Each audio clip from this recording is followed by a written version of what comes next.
Boa tarde a todos e a todas. Meu nome é Renan Silva, sou arquiteto urbanista, professor do Centro Universitário Tiradentes, do curso de Arquitetura e Urbanismo. Sejam muito bem-vindos todos e todas a esse ambiente virtual. O objetivo aqui é a gente colocar em debate o tema do planejamento urbano e a perspectiva de gênero. Esse evento era para ter sido realizado há algumas semanas, no formato presencial, na UNIT, mas fomos todos apanhados por uma pandemia que mudou radicalmente a vida de todo mundo, né? Então, com os objetivos de dar continuidade às atividades acadêmicas no modo online, e também com o objetivo de contribuir para que esse e outros temas sejam debatidos na esfera pública, não só com a participação dos estudantes da UNIT, mas com toda a comunidade, com todos os interessados com os temas que a gente está trazendo à tona. Né? Hoje, a questão da perspectiva de gênero. Ontem a gente estava num evento sobre pavimento do solo, e certamente vocês verão aí nas próximas semanas outros eventos, outras temáticas sendo trazidas para o debate. Hoje nós temos duas convidadas aqui para colocar, para palestrar para vocês. O formato, a ideia é que elas duas façam as palestras, e vocês, quem não está habituado, no canto direito da tela de vocês, superior direito, tem um botãozinho, pessoas e chat. Você clica ali no chat, manda a pergunta, enquanto a palestrante estiver fazendo sua exposição, e daí eu, como mediador, vou estar coletando essas perguntas, esses comentários, e ao final de cada palestra, eu transmito para as palestrantes, e elas vão comentar o que vocês tiverem colocado. Certo? A gente tem aqui as duas convidadas, né, a que vai abrir esse evento, vai ser a Diana Helene, que ela é professora de Estudos Urbanos no curso de Arquitetura e Urbanismo da Universidade Federal de Alagoas, trabalha com estudos de gênero desde 2010, quando iniciou seu doutorado, ganhou o prêmio CAPES de melhor tese em planejamento urbano em 2016. Criou em 2003 o blog Feminismo Urbana, sobre feminismo e cidade. E logo em seguida a gente vai ter a participação da Maria Clara Rodrigues, que é arquiteta urbanista, iniciou seus estudos sobre direito à cidade e gênero a partir de seu TFG, intitulado Mulheres e Cidade, uma investigação sobre a experiência urbana das mulheres em uma área de Maceió, Alagoas, trabalho esse que eu tive o prazer e a honra de colaborar como orientador. Faz parte do coletivo urbano Aqui Fora e compartilha pesquisas para cidades mais inclusivas e amigáveis na página Reurb, @re.urb. Reurb. Maria Clara, Diana, agradeço demais vocês terem topado participar do evento, disponibilizar um pouco do tempo de vocês e do conhecimento de vocês, para que a gente possa colocar em debate essa temática que é tão importante, tão relevante, e que, inclusive, a Diana vai fazer uma contextualização dessa temática em relação ao momento que estamos vivendo de pandemia. Antes de passar a palavra para a Diana, eu queria destacar aqui a presença da pessoa que foi a minha grande inspiradora na graduação, né, a pessoa que é uma das grandes responsáveis por eu ter me apaixonado pelo urbanismo, por essa busca incessante de compreender esse ecossistema maluco e maravilhoso que nós criamos para vivermos em sociedade, que são as cidades. Né? A Regina Dulce, professora Regina Dulce, é uma grande referência no Estado e no Brasil, nos estudos urbanos. Obrigado pela presença, nos dá a honra aí de brindar com a sua presença. Me deu a honra de me brindar, inclusive, hoje pela manhã, com uma ligação inesperada, a gente trocou muita ideia sobre alguns temas. Obrigado pela presença, professora Regina Dulce. Então, vamos lá, vamos começar, sem mais delongas. Quero passar a palavra para Diana Helene. Diana, obrigado por ter aceitado o convite. E a palavra é tua. Estão me ouvindo bem, gente? microfone? Diana, tá dando eco. Vou botar o fone. E aí, melhorou? Melhorou?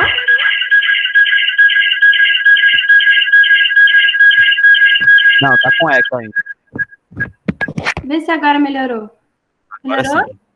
Tá Agora bom? foi. A gente tinha testado e estava ótimo, né? Bom, eu vou então, peraí, gente, que eu estou aprendendo às vezes que pela primeira vez apresentar, vou botar minha apresentação, peraí. Opa, cadê? Um minutinho só, compartilhar. Tá todo mundo vendo? Tá carregando aqui. Tá carregando, tá bom. Então enquanto carrega eu vou começando. Porque senão eu já quero falar um monte de coisa, vai ocupar muito tempo. E nessas coisas digitais a gente não tem tanta paciência, né? Que nem ao vivo, para ouvir uma pessoa há muito tempo. Então, queria te agradecer também, Renan, por ter me convidado. Que pena que a gente não pode estar ao vivo fazendo esse debate tão importante, mas eu acho que também tem uma coisa boa, né? Porque tá aqui, eu estou vendo aqui gente de tudo que é lugar que eu conheço, minha família, então tem um lado bom também, né? Dessa coisa online.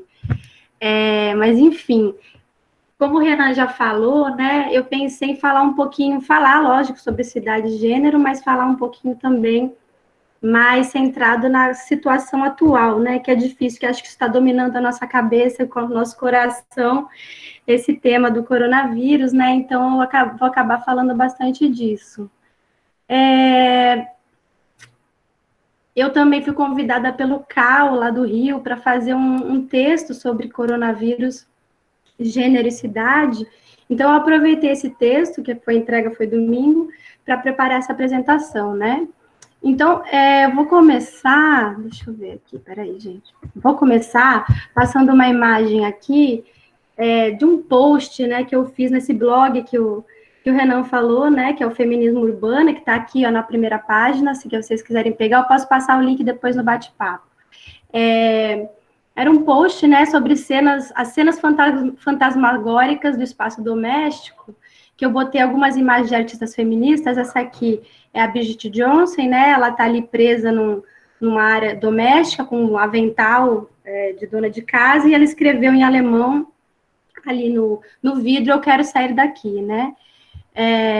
Essa é uma outra obra da Laurie Simmons, uma artista fotógrafa dos Estados Unidos, né, que monta essas cenas do espaço doméstico, né, com bonecas, montagens fotográficas, manequins, objetos, né, criando fotografias dessas cenas, né, do enclausuramento doméstico feminino. Essa aqui é outra artista também, que é a Francesca Whitman, né, que é também dos Estados Unidos, que ela tira essas fotografias de uma relação dela com o espaço da casa, né, onde ela se mimetiza, se mistura com esse espaço, com as montagens do espaço da casa. E, por fim, essa aqui é uma imagem de uma inglesa, né, que é a Penny Singler.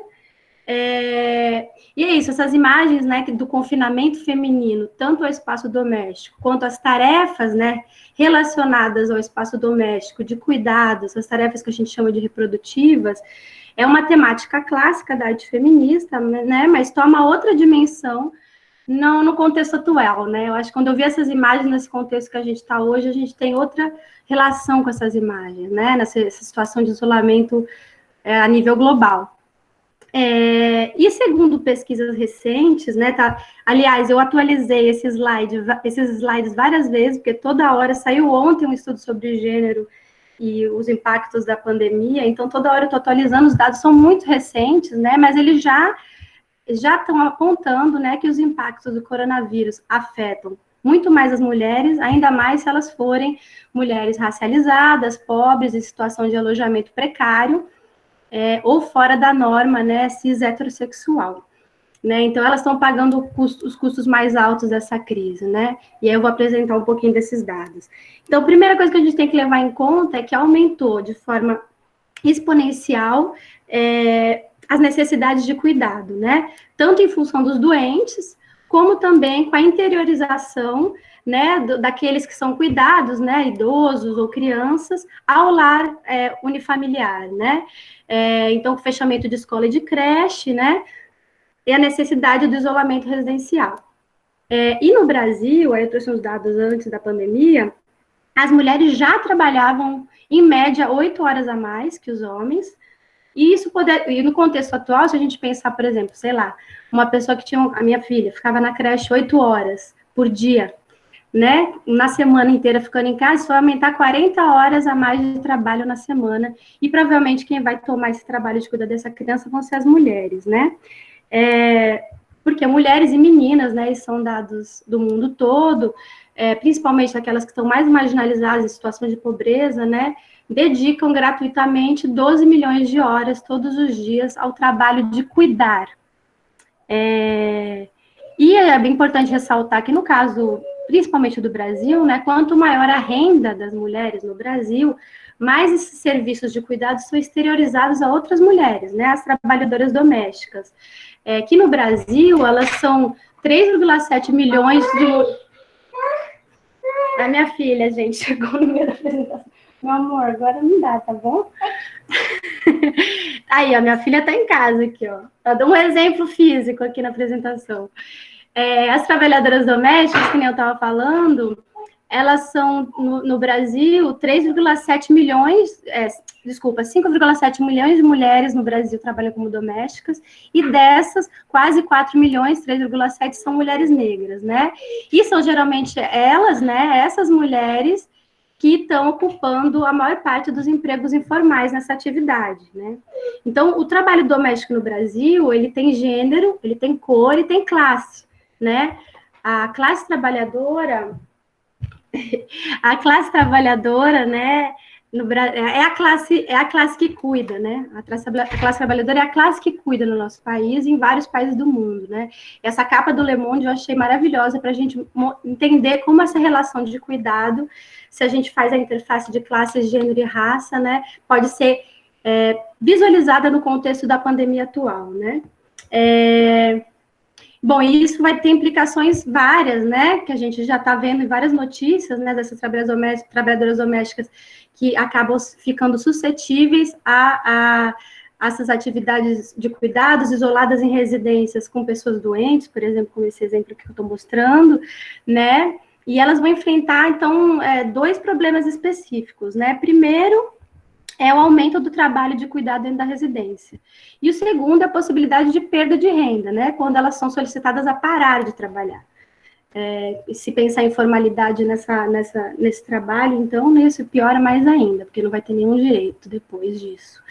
Bom, e no contexto de isolamento das residências, que a gente está vendo hoje, de fechamento das escolas, de restrição à utilização de espaços públicos, né, da impossibilidade de arranjos comunitários de cuidados, né, arranjos comunitários de cuidado, eu falo pensando no que, por exemplo, a Natália Fazioni fala, são essas experiências de cuidado, né, com diferentes atores sociais, que demonstram que o cuidado em comunidades de precariedade urbana, elas vêm de várias relações de vínculo, né, e de reciprocidade, né, o que a Gabriela Pereira também chama de política do cuidado, né, que as mulheres negras, principalmente, estabelecem nas periferias uma dinâmica de sobrevivência, né, que elas vão envolver toda a manutenção da comunidade ao seu redor, né. Então, esses arranjos comunitários de cuidados vão sofrer uma dificuldade também, por causa da necessidade de isolamento, né.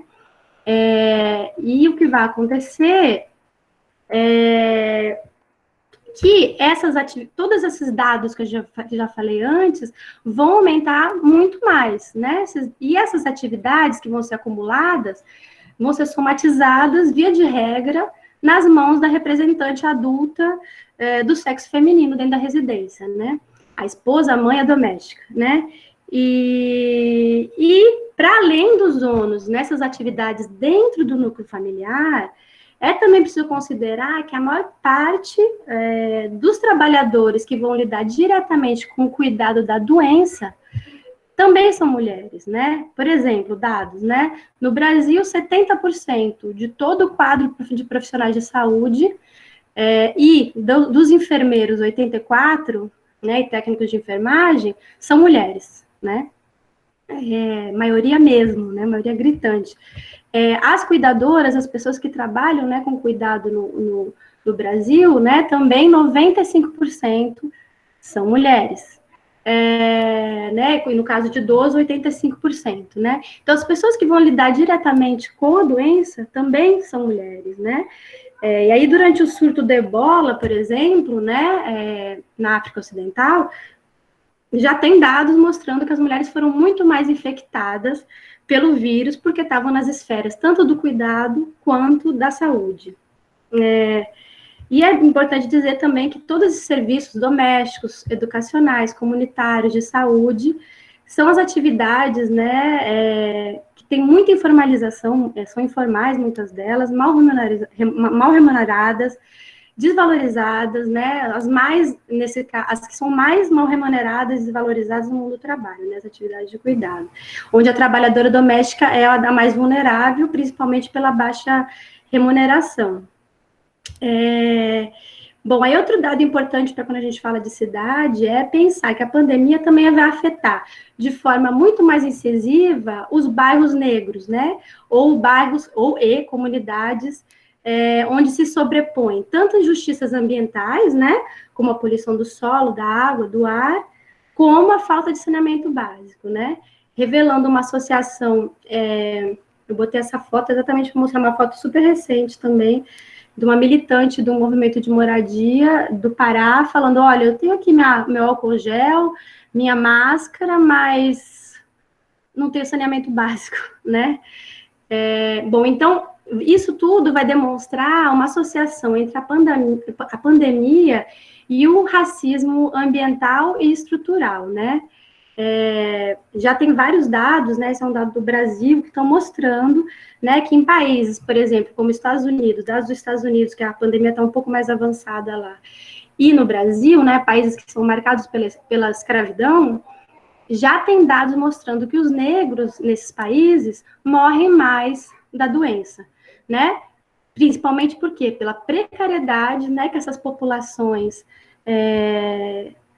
precariedade do local, principalmente que essas populações moram, né? São territórios que você relaciona com uma má qualidade de vida, com uma dificuldade, uma boa nutrição, de condições de saúde, né? Então, tem mais doenças como hipertensão, diabetes, problema respiratório, né? E acabam sofrendo mais com a doença também. E as mulheres, né, nesse caso, se a gente pegar as mulheres negras, né, por elas estarem diretamente ligadas às tarefas, por exemplo, de coleta de água, de limpeza, de cuidado de doente, da própria reprodução da vida, né, ou dentro da família, ou nas ocupações que elas estão nos trabalhos remunerados, como a gente viu antes, né, que também nos trabalhos remunerados elas são maioria nas atividades de cuidado, elas vão correr mais riscos, né? As mulheres, né, sobretudo as mulheres negras, vão estar ainda mais suscetíveis a uma série de contaminações devido a situações urbanas precárias, né? Que são típicas de grande parte das nossas cidades, né? Principalmente as grandes cidades. E aí, no Brasil, a gente tem que contextualizar que a pobreza é racializada e feminilizada. Né? Então, apesar de tantas mulheres brancas como negras ocuparem postos de trabalho de menor prestígio, com más condições, né, marcadas pela instabilidade, pela vulnerabilidade, a raça ainda é um grande balizador do acesso ao trabalho, como a gente pode ver nesses dados aqui, né? Os salários das pessoas negras são muito mais baixos do que as pessoas brancas, apesar das mulheres estarem em segundo lugar, né, em cada uma das raças ali. Mas o desemprego é feminino, que do lado dá pra gente ver, né?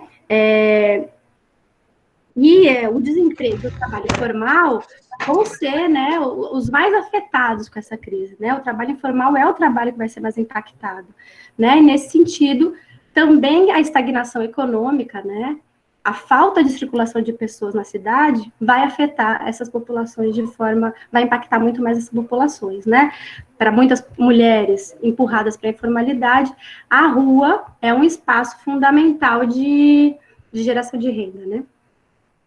Bom, e aí, segundo a ONU, mais um fator, segundo a ONU, né, dados da ONU e também do Observatório da Prostituição, da FRJ, a pandemia também tem aumentado o preconceito, a xenofobia, né, na China tem vários dados disso, e a discriminação de pessoas racializadas fora da norma cis-heterossexual, e ou com trabalhos estigmatizados como as prostitutas, né? As epidemias, em geral, né, são momentos de disseminação de discursos de impureza, né, de contágio social, né, de estigmas de contaminação, que tradicionalmente na nossa história, né, do urbanismo e do planejamento, vão gerar políticas higienistas que segregam e exterminam, né? Então é bem importante a gente tomar cuidado com isso. Como é que vai ser, né, o desencadear dessa epidemia nesse sentido? E por fim, né, também é preciso dizer que tanto o isolamento, se ficar fechada no espaço doméstico, quanto o esvaziamento dos espaços públicos e de circulação tem aumentado a violência, né, direcionada às mulheres, né?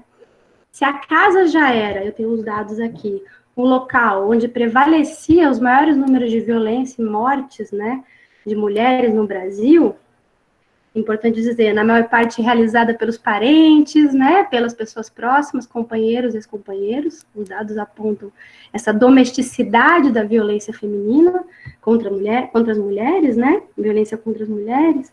Se esses dados já eram péssimos, que estou mostrando aqui, essa situação vai se agravar ainda mais com o confinamento, né, a tensão psicológica de estar todo dia ali, com medo, né, esse momento de medo que está todo mundo dentro, né, e a tensão econômica, né? Isso vai criar mais tensão dentro do lar e elas vão estar mais sujeitas a serem saco de pancada, né?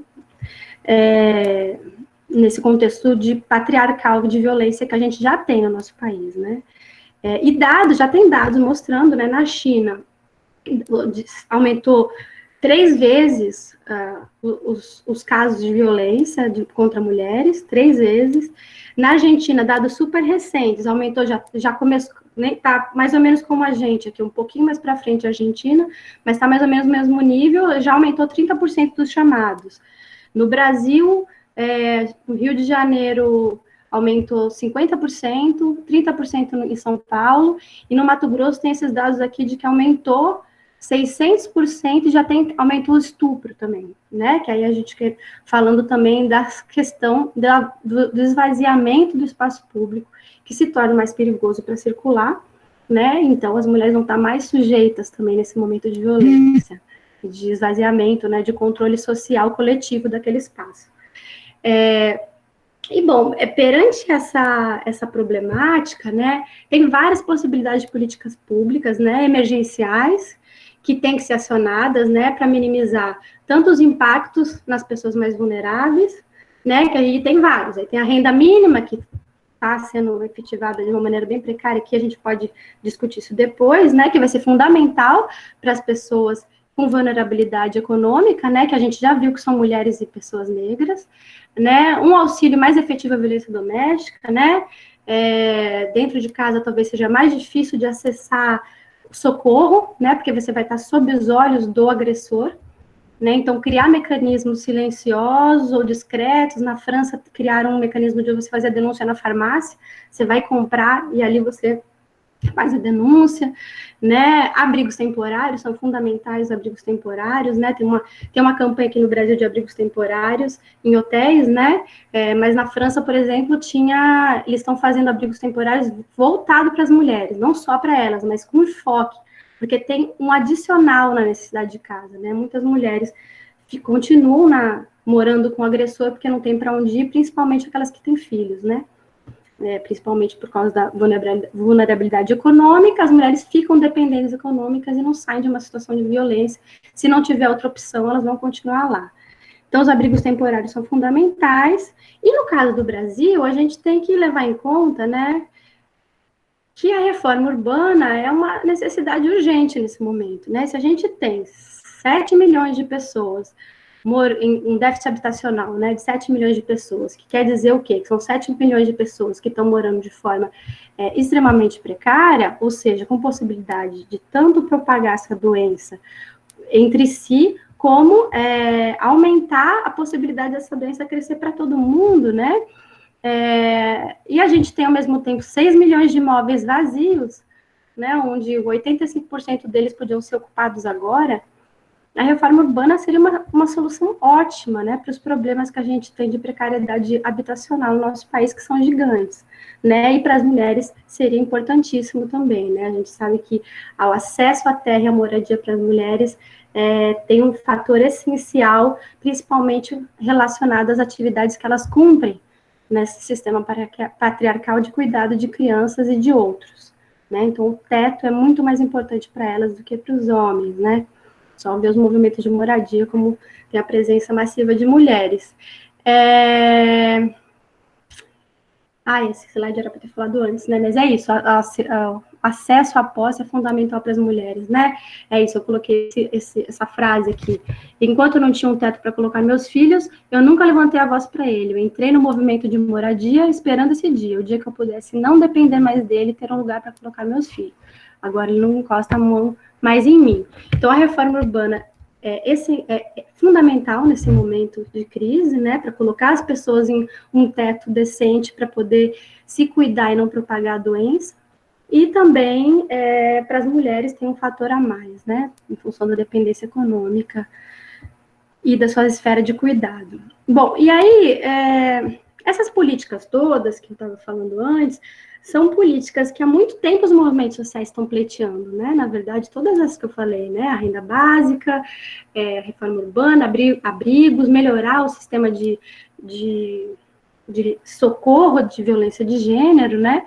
Então, isso está mostrando, né, que é um momento também para a gente repensar o que nessa crise está escancarando a problemática urbana e é uma relação indissociável entre classe, raça e gênero, né?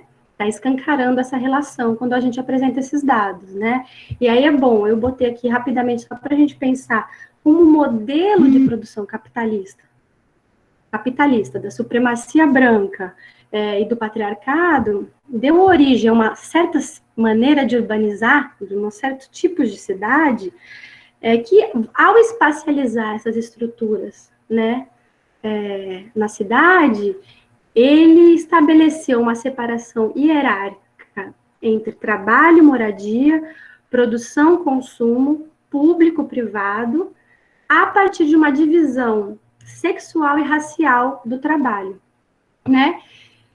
Uma divisão que foi estruturada lá, começou a ser estruturada lá na transição do feudalismo para o capitalismo, né? E durante a colonização, onde as redes populares, femininas, comunitárias de cuidados, né, porque o cuidado era muito mais socializado nessas redes, foram aos poucos, né, sendo substituídas para a responsabilidade da representante feminina, né, solitária, sobrecarregada, dentro da residência da família mononuclear heterossexual, né.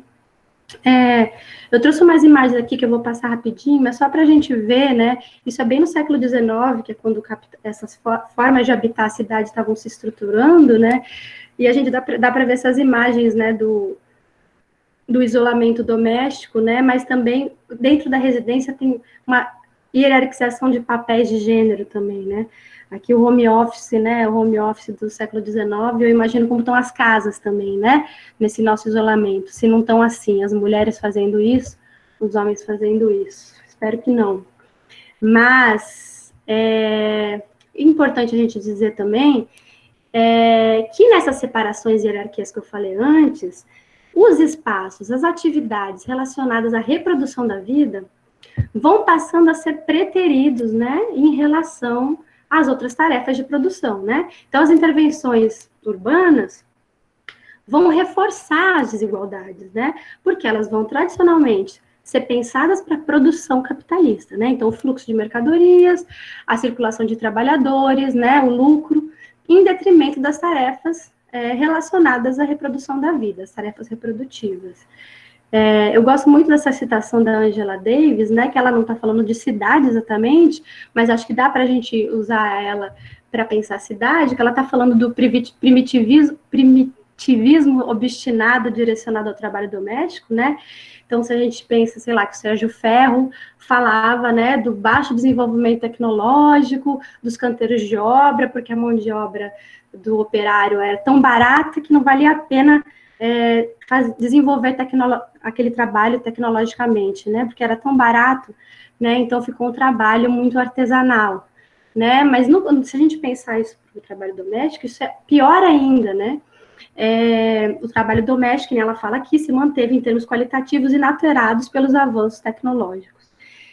E se a gente rebater isso para as atividades, como essas atividades são pensadas pelos planejadores urbanos, né, isso demonstra que, de fato, as nossas cidades estão pensadas para uma lógica que onera quem realiza tarefas reprodutivas. A Maria Clara vai mostrar uns exemplos da mobilidade, outras questões que mostram, né, como essas tarefas, quem faz essas tarefas acaba sendo sofrendo mais da maneira como a cidade é organizada e dificulta a própria reprodução da vida, né? Então, nesse sentido, é preciso a gente pensar em cidades, porque a Blanca Valdívia, uma citação aqui dela, chama de cidade cuidadora, né? É uma cidade onde a reprodução da vida ela está no centro das decisões, né? Que tem uma morfologia urbana que propicia formas de organização coletivizadas, né? Ou seja, diferente do capitalismo, que são formas individualizantes, né? Ele se organiza por formas individualizantes a partir da família, né? Heterossexual, né? A casa da família heterossexual. Então, é uma forma de pensar a cidade que vai pensar outra maneira de relação entre moradia, trabalho, produção, consumo, né? Uma cidade que, de fato, dê suporte físico para a manutenção e reprodução da vida, onde o cuidado seja compartilhado, né? Afinal, como afirma a Natália Frazioni, no texto também recente, muito bacana, eu vou botar no nosso bate-papo também, né? O que podemos aprender sobre o cuidado com a epidemia? Ela fala assim, não seria essa o cuidado, né? Não seria essa uma atividade intrínseca à nossa existência no mundo? Não é isso que estamos todos prioritariamente fazendo agora, quando nos vemos tão fragilizados diante de uma ameaça à vida? Então, é isso, né? Assumir que a gente é interdependente um do outro, né? Somos interdependentes e que, portanto, né, o cuidado é uma tarefa coletiva. É isso, gente. Acho que acabou. Não sei quanto tempo que eu falei, cortei muito. Nossa, é estranho isso, gente. Black Mirror, cadê o Renan? Fala, Diana, obrigado. Excelente apresentação. Oi. Tem uma pergunta aqui do Adam. Oi? Diana, ele está dizendo assim, mesmo com Vou desligar meu...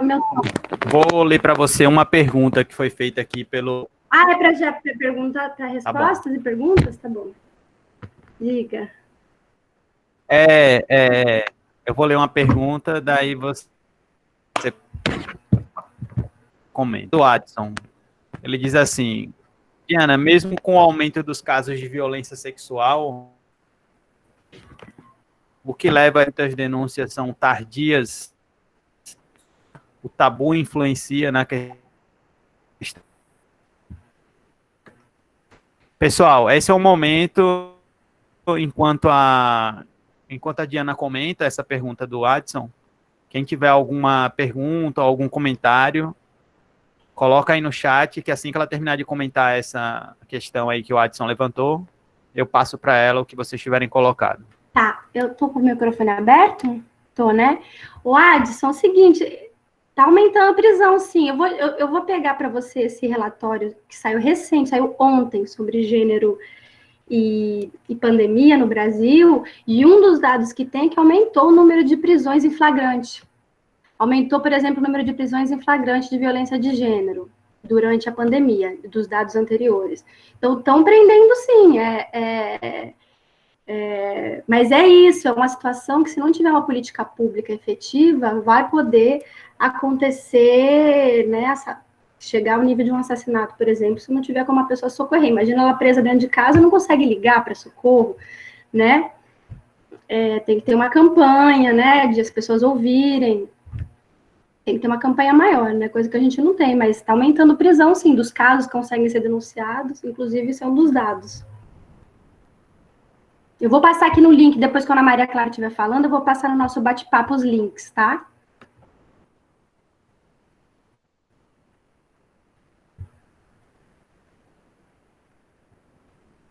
Ok.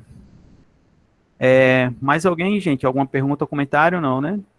E o comentário do... Tô subindo aqui o chat, mas eu acho que só teve a pergunta do Adson mesmo. A Amanda apareceu aqui, da Amanda. Amanda, Didi, na Itália tem umas pesquisas que mostraram que as denúncias diminuíram. Eu vi esse também, viu? Eu vi de que as mulheres não conseguiam denunciar. A suposição é que elas não conseguiam denunciar, Amanda. Eu vi isso também. Por causa disso, que não criaram nenhuma estrutura, né? E aí elas não tinham como denunciar, diminuiu. E pode ser que tenha a ver com o nível de caos, mas eu acho que o que o pessoal está falando é isso, que com certeza é porque não tinha como, não existia nenhuma política especial para isso, e aí diminuiu porque a política que eles tinham era uma que acabava não sendo silenciosa, vamos dizer, né? E aí elas não conseguiam denunciar. É isso aí. Diana, você tá vendo, Eu tô vendo, o acabei de chat abrir. então aí, né? Pronto, aí tem a pergunta da Juliana em cima, ó, dá uma olhada. Aí o João Eu Pena e a acho que Daphne. tem a supremacia branca e o patriarcado, mas na verdade o capitalismo ele é voltado para o indivíduo, né? Ele não pensa a coletividade, né? Então isso também atrapalha, né? A conscientização que o cuidado é uma tarefa coletiva, né? Então, na verdade, são três estruturas que estão sempre andando juntas, né? O capitalismo, o patriarcado e a supremacia branca. Quem usa essa tríade é a Bell Hooks, né? Ela usa esses três modos de dizer sobre esses sistemas. Mas o capitalismo vai para a individualização e a raça e o gênero são a forma que ele organiza as tarefas de cuidado, né? Tarefas que são precarizadas nesse sistema e realizadas por um grupo de pessoas, que aí vai a raça e o gênero. Está dando para... Eu não me vejo.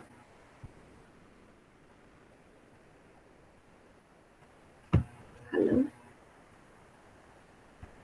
Ana, até aqui as cidades têm sido produzidas basicamente a partir de uma lógica masculina, que observamos nos cânones da história do urbanismo. Como pensar um mundo outro, ou cidades outras, numa perspectiva de gênero, sexualidade e raça. Teremos muito trabalho a fazer pós-pandemia. Muito, né? Muito trabalho mesmo, João. Eu acho que essa cidade que a gente tem teria que dar uma implodida. Mas, assim, tem um texto muito bacana, eu já indico aqui,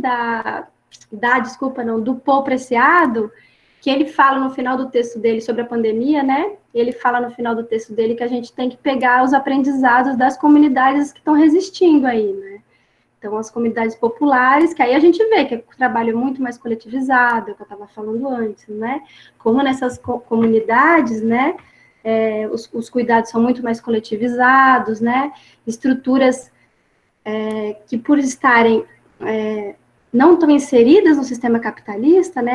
Elas trazem muita coisa da ancestralidade, né? Dos povos, como os povos se organizavam antes, eu acho, do capitalismo chegar. Eu acho que o caminho é tentar ver como esses grupos, né, se organizam.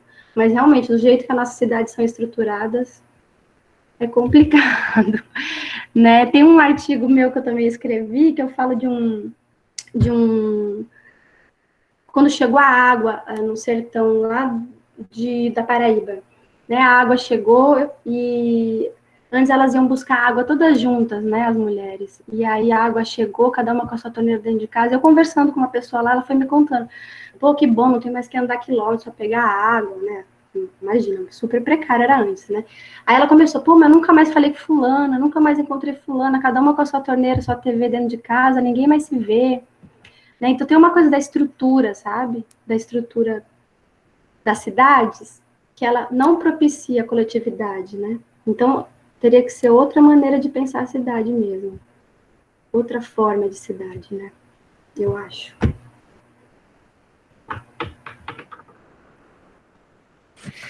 Diana, tem um comentário da Adriana Vaz. Ela coloca: hoje eu recebi um vídeo feito para ajudar mulheres que sofrem violência doméstica. Era um falso tutorial de make que pedia para a mulher colocar os fones de ouvido. O texto é sobre rotas de fuga, enquanto as imagens mostram a maquiagem. Já é o início. Agora, é inacreditável que a gente precise de coisa desse tipo, né? É impressionante. É impressionante. E tem uma pergunta da Janine também. Ó. Quais as mudanças mais significativas você acha que vai acontecer na cidade pós-pandemia? Ou assim que acabar, não vai dar em nada? Eu acho que a gente tem que aproveitar esse momento. Eu não sei como vai ser depois, ninguém sabe, né? Acho que esse é uma das coisas mais difíceis para dormir nesses dias, tem sido pensar o futuro, né?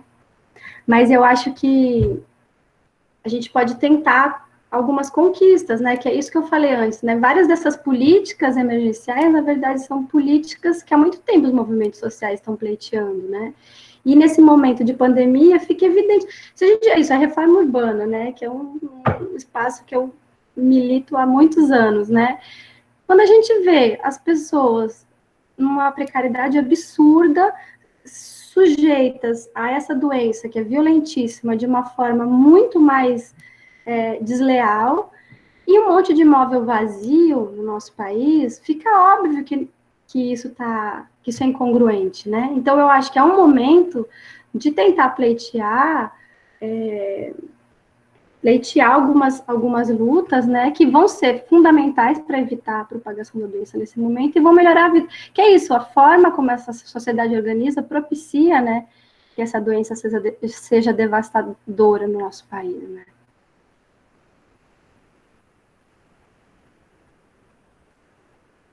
Daphne, eu falei desses de farmácia, que são escondidos. Estou terminando de formular uma pergunta aqui, Renan, só um minuto.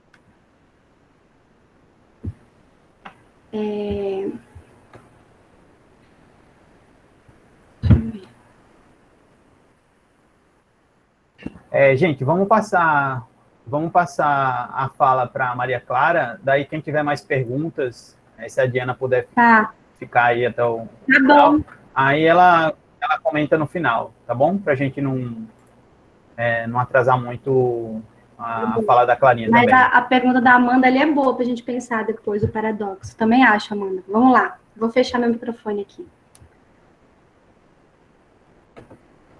Bom, gente, vamos passar agora a palavra para Maria Clara, que é uma arquiteta recém-formada, com muito potencial, muito conteúdo, muita energia para estar contribuindo para o desenvolvimento urbano e social. E muito obrigado, Clara, por aceitar o convite. E manda ver aí, a palavra é tua, tá bom? Oi, pessoal, boa tarde. Oi, Renan. Vocês conseguem me ver? Será que tá certinho? Me dá um ok, Renan. Sim. Conseguimos sim. Tá certinho o áudio também? Tá perfeito. Pronto, perfeito. Boa tarde, pessoal. Como o Renan falou, meu nome é Maria Clara, eu me formei agora há pouco. E primeiramente eu queria agradecer pelo convite, é uma honra estar aqui também do lado da Diana, maravilhosa, fala incrível. E hoje o que eu trouxe para vocês é justamente o meu estudo final de graduação, é o meu TFG, que eu fui orientada pelo Renan, inclusive. E ele eu acho que a questão da minha fala ser agora, depois da Diana, vai tornar a minha fala mais fácil e vai ficar muito, eu acho que vai ficar tudo assim, muito encaixadinho e muito coerente para vocês, porque ela falou muito de todo esse contexto, né? E eu vou praticamente trazer um exemplo prático com algumas estatísticas que eu consegui traçar. E eu espero que vocês consigam acompanhar direitinho. Deixa eu ver aqui como eu faço para compartilhar, que eu também nunca fiz isso antes.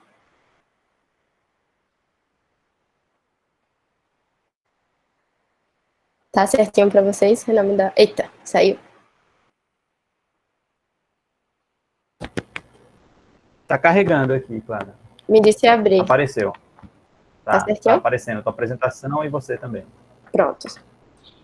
Então, pessoal, vou começar.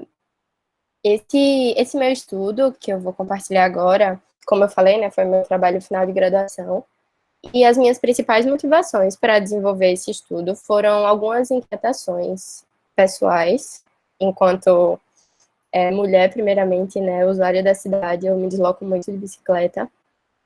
Eu sempre percebi meu espaço muito limitado e a minha experiência muito restrita. Então, sempre que eu estava me deslocando pela cidade, de a pé, ou até mesmo de carro, no transporte tipo Uber, no transporte público, de bicicleta, eu sempre me pegava fazendo várias perguntas e me questionando muito sobre por onde eu devia ir, qual hora eu devia sair, se dava para ir sozinha, se eu precisava pedir para alguém comigo, a roupa que eu deveria usar. E isso sempre foi uma coisa que me aborreceu muito. E passou a me aborrecer ainda mais quando eu comecei a estudar arquitetura e fui entendendo toda essa lógica da cidade, comecei a ter contatos também com o direito à cidade, então essa questão foi cada vez mais, essa chama se acendendo dentro de mim. Além disso, além dessas motivações pessoais, algumas estatísticas me provocaram bastante também, como essa de 2018 do Instituto Locomotiva, que diz que 8 em cada 10 mulheres têm medo de andar sozinha à noite. Essa da ONG Think Olga de 2017, que fala que 99% das mulheres já foram alvo de assovios, comentários obscenos, olhares e contato indesejado. E essa outra, recente, do ano passado, que também é do Instituto Locomotiva, que diz que 97% das mulheres já sofreram assédio no transporte público e privado no Brasil. Daí, diante de toda essa situação, né, dessa motivação pessoal e dessas estatísticas, eu decidi desenvolver esse estudo com a intenção, assim, principalmente de mostrar para as pessoas que isso é um fato, que isso realmente acontece, porque muito me aborrecia quando eu conversava, às vezes, em alguns grupos de amigos, e muitas vezes as pessoas achavam que não acontecia. As pessoas diziam, mas eu não concordo, eu não acho. Isso me deixava muito, muito angustiada, porque eu ficava, gente, não é uma questão de concordar, é uma coisa que existe. Então, eu senti essa necessidade de transformar essa experiência no estudo em configurar algumas estatísticas para realmente mostrar às pessoas que é real essa experiência.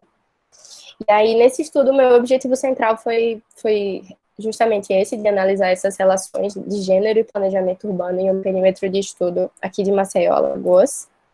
E para isso eu precisei realizar algumas análises bibliográficas, realizei alguns estudos de caso, também dei uma lida no que está sendo proposto, realizei algumas vivências, realizei um mapeamento afetivo, utilizei um formulário online para fazer uma análise quantitativa do espaço, e por fim eu consegui elaborar algumas diretrizes espaciais e também possíveis cenários.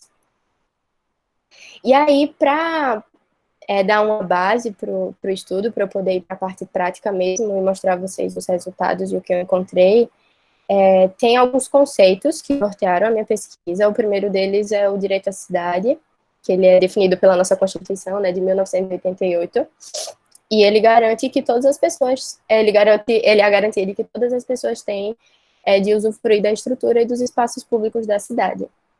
E até aí tudo bem, mas muitas vezes o que é deixado de lado e o que a gente esquece, o que as pessoas esquecem nesse discurso do direito à cidade, é que a cidade é um espaço diversificado, formado por diferentes territórios que permitem que esses usuários tenham mais ou menos acesso a direitos. E aí um outro tópico que me norteou muito foi a divisão sexual do trabalho, que a Diana deixou bem explanado, né?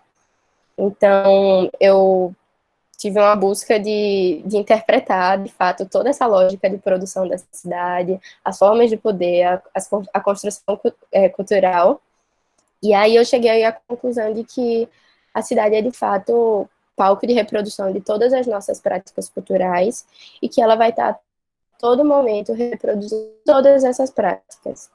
E que as segregações sociais que são reproduzidas pelo espaço físico, elas se tornam automaticamente segregações espaciais. E tem essa citação da Joyce Bert, que eu gosto muito, muito, muito, é que ela fala que a cidade não é tão inocente e também não é isenta, que ela está o tempo todo nos contando o que se passa na sociedade, e é de fato o que acontece. Um outro ponto foi analisar a pesquisa Origem e Destino daqui de Maceió, do ano passado, de 2019, e com base nos resultados da pesquisa, eu elaborei esses 2 esquemas. E eles são muito, muito importantes para a gente entender como as mulheres vivem a cidade e como os homens utilizam esse espaço. Essa pesquisa me mostrou que as principais motivações de deslocamento das mulheres era levar o filho, a filha na creche, e trabalhar e também ir ao mercado.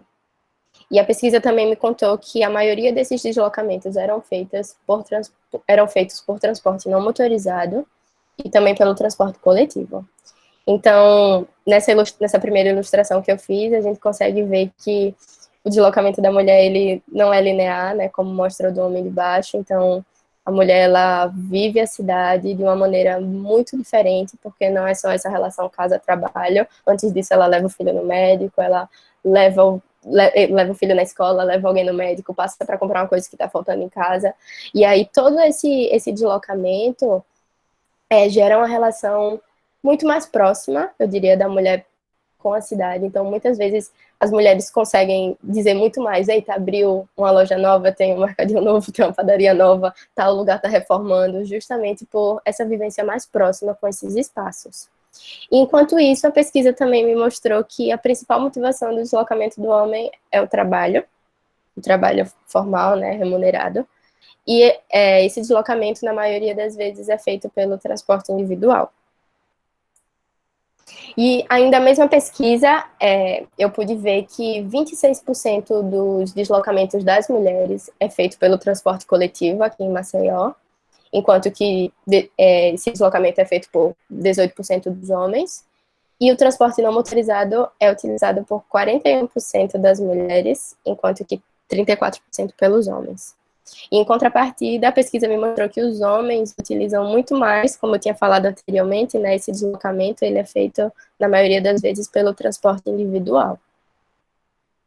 E aí, isso me mostrou que, em Maceió, as mulheres são, de fato, maioria nas calçadas e nos transportes públicos. E essas duas que estão aí na tela para vocês, foram até imagens que eu tirei durante uma das minhas vivências, e foi até engraçado, quando eu fui mostrar para o Renan, ele falou: eita, Clarinha, você perseguiu as mulheres. Mas assim, não, as mulheres realmente estão em todos os cantos da cidade, todas as minhas fotos têm mulheres caminhando, e é até uma coisa que eu não tinha me dado conta antes, e as fotos apareceram assim, foi maravilhoso enxergar. E aí, um outro conceito foi o gender mainstreaming, que ele é um modelo de desenvolvimento humano e social, e ele foi lançado como estratégia de integração da perspectiva de gênero em políticas públicas, programas e projetos. E aí, dentro desse conceito do gender mainstreaming, que é uma rede muito ampla, foi desenvolvido o gender planning, que ele se atenta para essas desigualdades em termos espaciais. Então, ele leva em consideração espaços públicos, a mobilidade urbana e os equipamentos.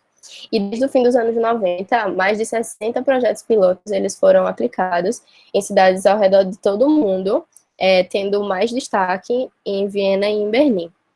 E, basicamente, esses projetos, eles são projetos urbanos, são projetos de intervenção que são pensados primeiramente levando em consideração as necessidades das mulheres. E aí, eu fiz uma análise do que está sendo proposto como resposta a essa experiência urbana das mulheres. Então, eu analisei a Lei da Parada Segura, que é uma lei aqui de Maceió, que ela permite que as mulheres desembarquem do ônibus em um ponto diferente da parada do ônibus. Então, se as mulheres se sentirem mais seguras, desembarcando um quarteirão antes, ou então um quarteirão depois, desde que esse ponto esteja dentro da linha, da rota do ônibus, o motorista, ele tem que parar para que aquela mulher desça. Então, assim, é muito triste a gente ter que ter uma política dessa, mas também eu acho que é muito legal, porque ajuda muitas pessoas, é uma vitória, eu acredito que seja uma vitória. E muitas pessoas me relataram, quando eu estava pesquisando a real efetividade dessa medida, que muitos motoristas ainda se negam a parar, mesmo as mulheres solicitando, horrível, né? Vários motoristas ainda se negam, eles fingem que não escutam, ou então dizem que não dá, enfim. E mesmo ligando, denunciando, não tem muito que esteja sendo feito.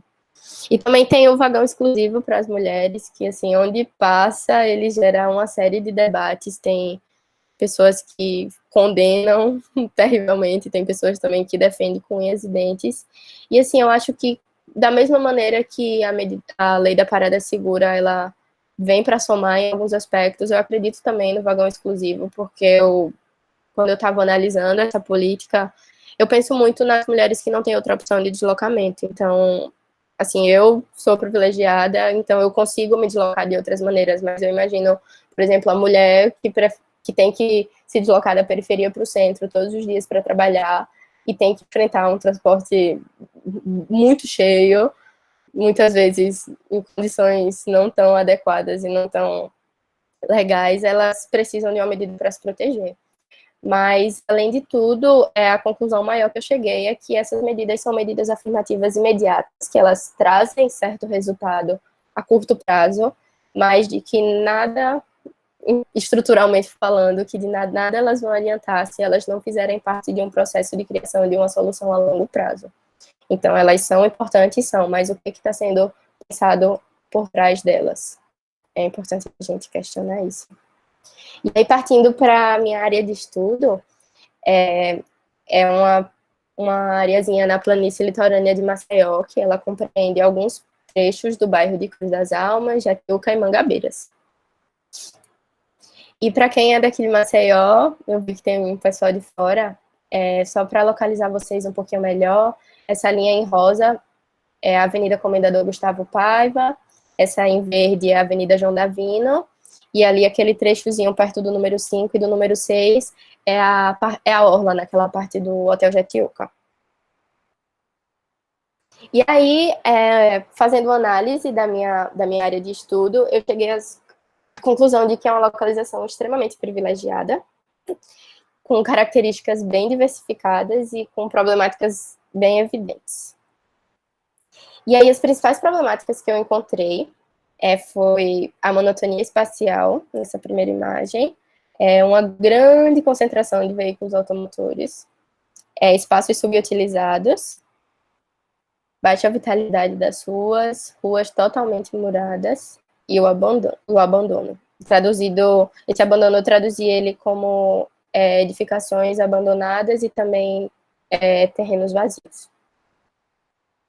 E aí, a partir disso, eu decidi fazer um mapa de sensações com a intenção de analisar qualitativamente o espaço. Então, nessa etapa do meu trabalho, eu convidei algumas voluntárias e também alguns voluntários para fazer uma deriva, para caminhar pelo bairro e registrar com imagens, tirar foto de tudo e qualquer coisa mesmo que despertasse alguma sensação nessas pessoas. Então, você está caminhando, um poste fez com que você se sentisse de tal jeito. Então, aquela pessoa ia lá, pegava o celular, registrava e anotava aquela sensação. E a partir de todas essas imagens e sensações registradas, eu pude fazer um mapa. E aí, cada pontinho desse, cada cor representa uma sensação registrada. E aí, eu fiquei muito triste quando eu colhi as informações, porque o pontinho mais recorrente é o pontinho vermelho. E o pontinho vermelho é o pontinho do medo. Então, esse medo, ele foi traduzido em medo de estupro, medo de assalto, medo de estupro de novo, medo de assédio, assalto. Na quinta imagem, medo de assédio, assalto, estupro, e na última também.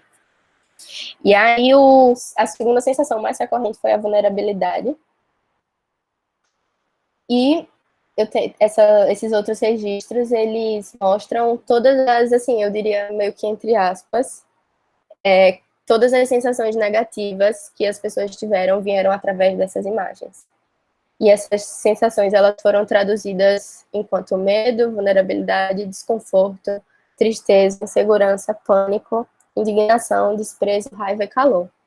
E aí, a partir desses registros, dessas imagens também, quando eu tabelei essas sensações, eu pude começar a detectar quais elementos espaciais daquelas ruas faziam com que as pessoas se sentissem bem ou mal, independentemente do gênero. E aí, em contrapartida, algumas sensações positivas foram registradas também, como alegria, conforto, felicidade, segurança, aconchego, liberdade, sociedade, bem-estar e curiosidade. E aí estão os registros, né? E eu pude perceber que o que na maioria das imagens tem um elemento muito recorrente que é a vida, né? Tem uma imagem que tem um gatinho, outra tem planta, tem o lago, tem a praia. Então, a vitalidade dos espaços fez com que as pessoas se sentissem desse jeito. Enquanto que nessas outras imagens tem, né, as ruas muradas, as grades, as calçadas deterioradas, os vazios urbanos, os espaços subutilizados e as edificações abandonadas também. E aí, a partir disso, eu me convenci um pouco, mas eu ainda achei que não era o suficiente, porque, como eu falei lá no começo, eu ainda não podia mostrar às pessoas que realmente isso era um fato. Então, eu decidi analisar estatisticamente. Eu falei, não, Renan, vamos configurar números para mostrar às pessoas que, de fato, a experiência urbana, ela é diferente entre homens e mulheres. E aí eu decidi analisar quantitativamente, através de um formulário que eu chamei de Qual Sensação Esse Cenário Desperta em Você. Nesse formulário eu tive mais de 200 respostas. 53% dessas respostas foram dadas por mulheres e 47% por homens, então foi bem equilibrado. Fiquei muito feliz com isso e foi o que permitiu essa análise. A maioria se identificou como branca e também tendo na faixa etária de 20 a 29 anos. Então, esse foi o meu público da pesquisa. Mesmo que no início eu quisesse, a minha intenção era produzir um resultado mais amplo, mas acredito que pela área da cidade que o recorte está inserido e também pelo meu ciclo, a gente acabou tendo a maioria das respostas de mulheres brancas. E fica até um convite para quem quiser repetir o estudo. Eu acho que seria muito, muito válido a gente repetir esse estudo em diferentes espaços da cidade e em pessoas que estão inseridas em outros contextos também, para a gente poder comparar ou então associar as informações. E aí eu vou mostrar para vocês os cenários que eu coloquei nesse formulário. Foram 12 cenários. E para cada imagem que o formulário ia dando, as pessoas podiam digitar a sensação que esse cenário despertava nelas. E aí esse foi o primeiro. Foi o segundo.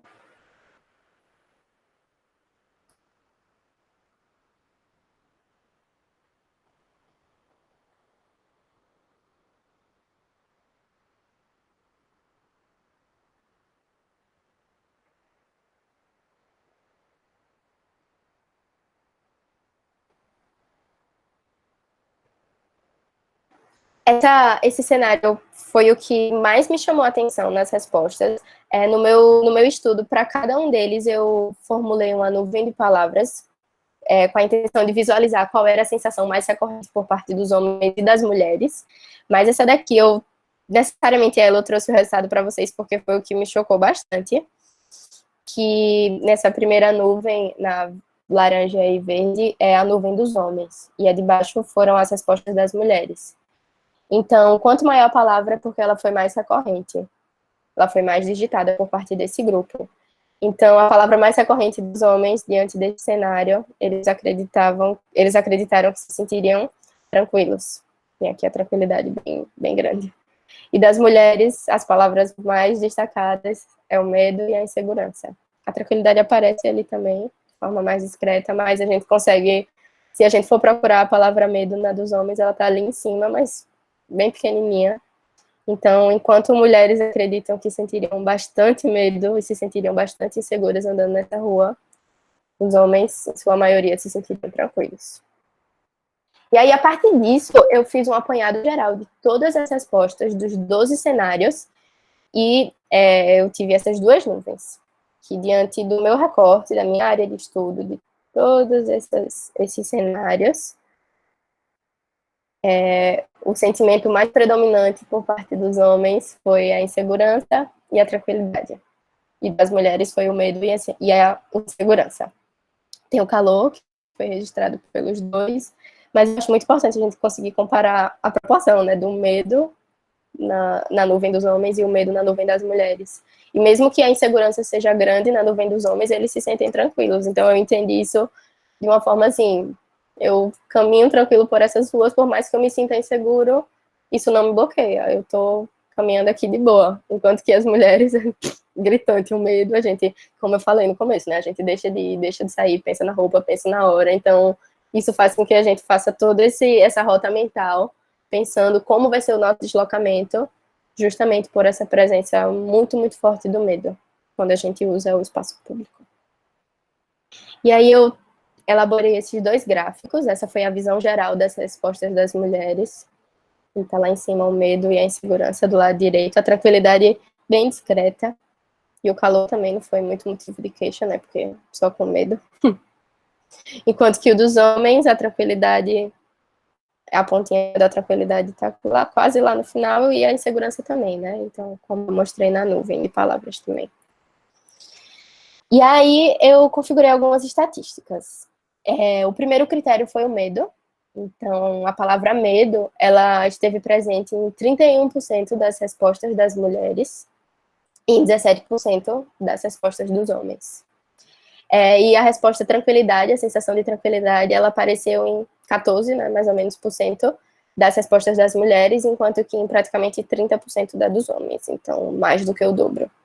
Que significa que os homens se sentem 2 vezes, mais do que isso, né, 2 vezes mais tranquilos que as mulheres.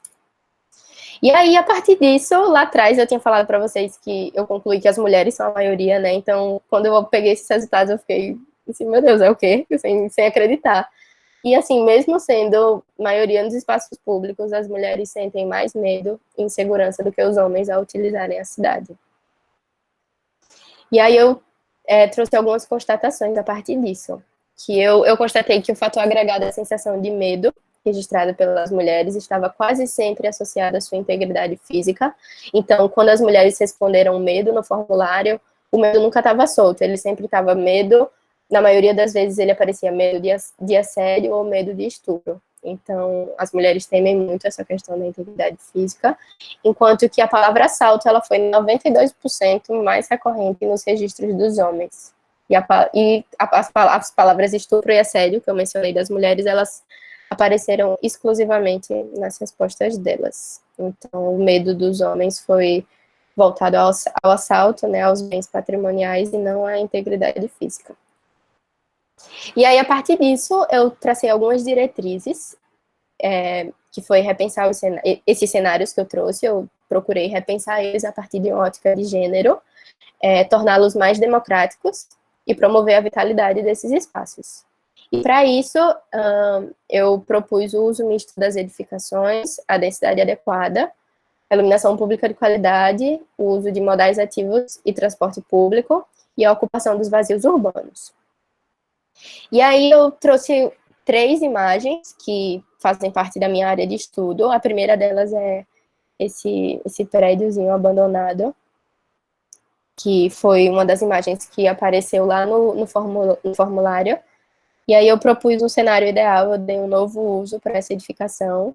Então eu decidi manter a altura delas para que os olhos da rua fossem ativados, né? O térreo eu decidi colocar, eu pensei no uso sendo como estabelecimentos comerciais e de serviços para manter essa área mais ativa.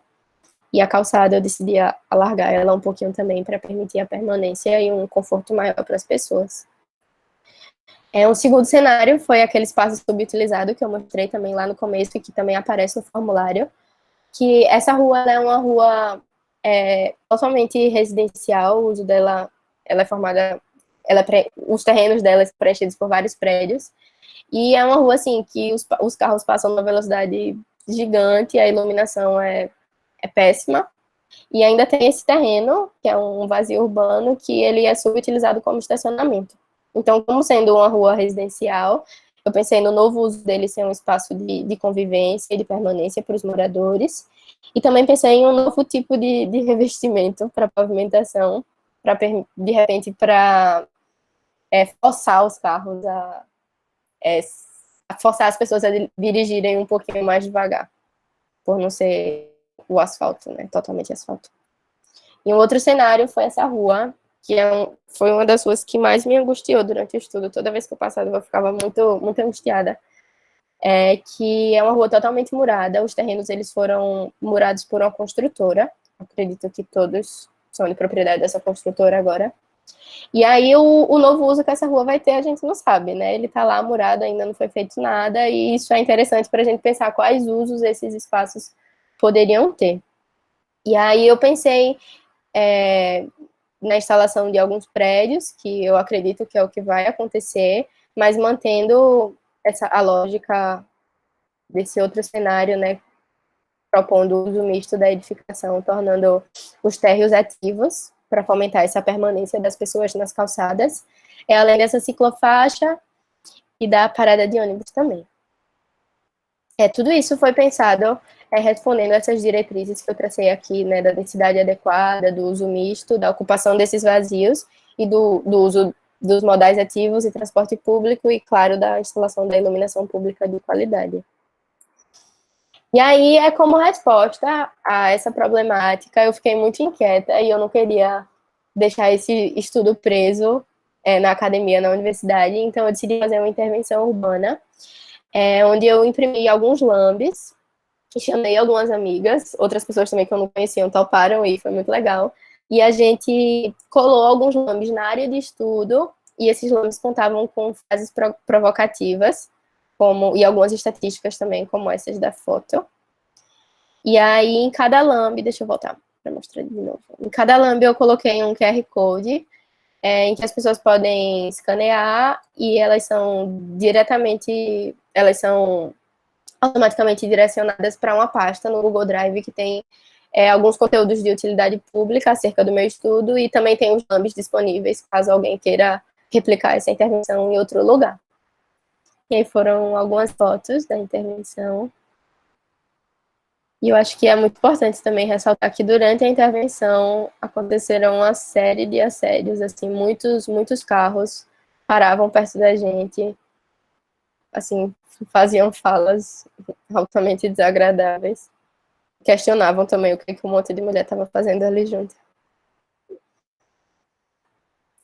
E aí, a partir disso, eu tirei as minhas conclusões, que foi que, de fato, como Diana falou lá atrás, o medo da mulher ocupar o espaço público, ele é produto dessa relação de dominação dos homens sobre as mulheres ainda hoje existente, e que a cidade deve ser concebida a partir de uma ótica de gênero e que deve ser incentivado o respeito pelos demais grupos de indivíduos. E, por fim, as minhas considerações finais foram que se uma cidade for segura e inclusiva para as mulheres, ela será automaticamente segura e inclusiva para os demais grupos, porque uma cidade coletiva é uma cidade feminista. Então, fica aí esse desafio da gente começar a pensar, a repensar, na verdade, né, as nossas cidades, levando em consideração a experiência da mulher, não só da mulher jovem branca, que foi o meu produto, né, nesse estudo, mas de todos os grupos de mulheres e de todos os grupos de pessoas, para que essa cidade seja uma cidade democrática e que proporcione uma vivência assim, justa, né, para todo mundo. E aí essas foram as minhas principais referências, e é isso. É isso, Sá. Se alguém tiver alguma colocação, alguma pergunta. Bom. Tem um monte de coisa aqui, de pergunta, de comentário. Eita, para você e para a Diana também. Não sei se a Diana está aqui ainda.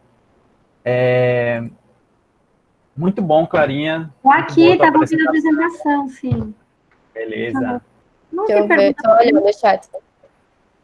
Muito boa a tua apresentação, como sempre. Muita gente parabenizando aqui, elogiando o teu trabalho e tua apresentação. Né? Aproveitar para dizer que esse trabalho da Clara foi um trabalho nota 10, né? Teve melhor qualificação na avaliação dela. Trabalho que aborda muita coisa, né? Fez estatística, fez análise de campo, promoveu vivência urbana, intervenção, entrevistas, enquetes, proposição de melhorias espaciais. Então, um trabalho que andou por muitos territórios aí, né, da pesquisa científica e deixou uma contribuição muito significativa para o estudo dessa temática, né, entre nós, como vocês viram aí na apresentação. Eu queria começar dizendo que eu fiz um cálculo aqui, 84, chegou a ter 84 dos presentes aqui na conferência, 84% das pessoas presentes eram mulheres.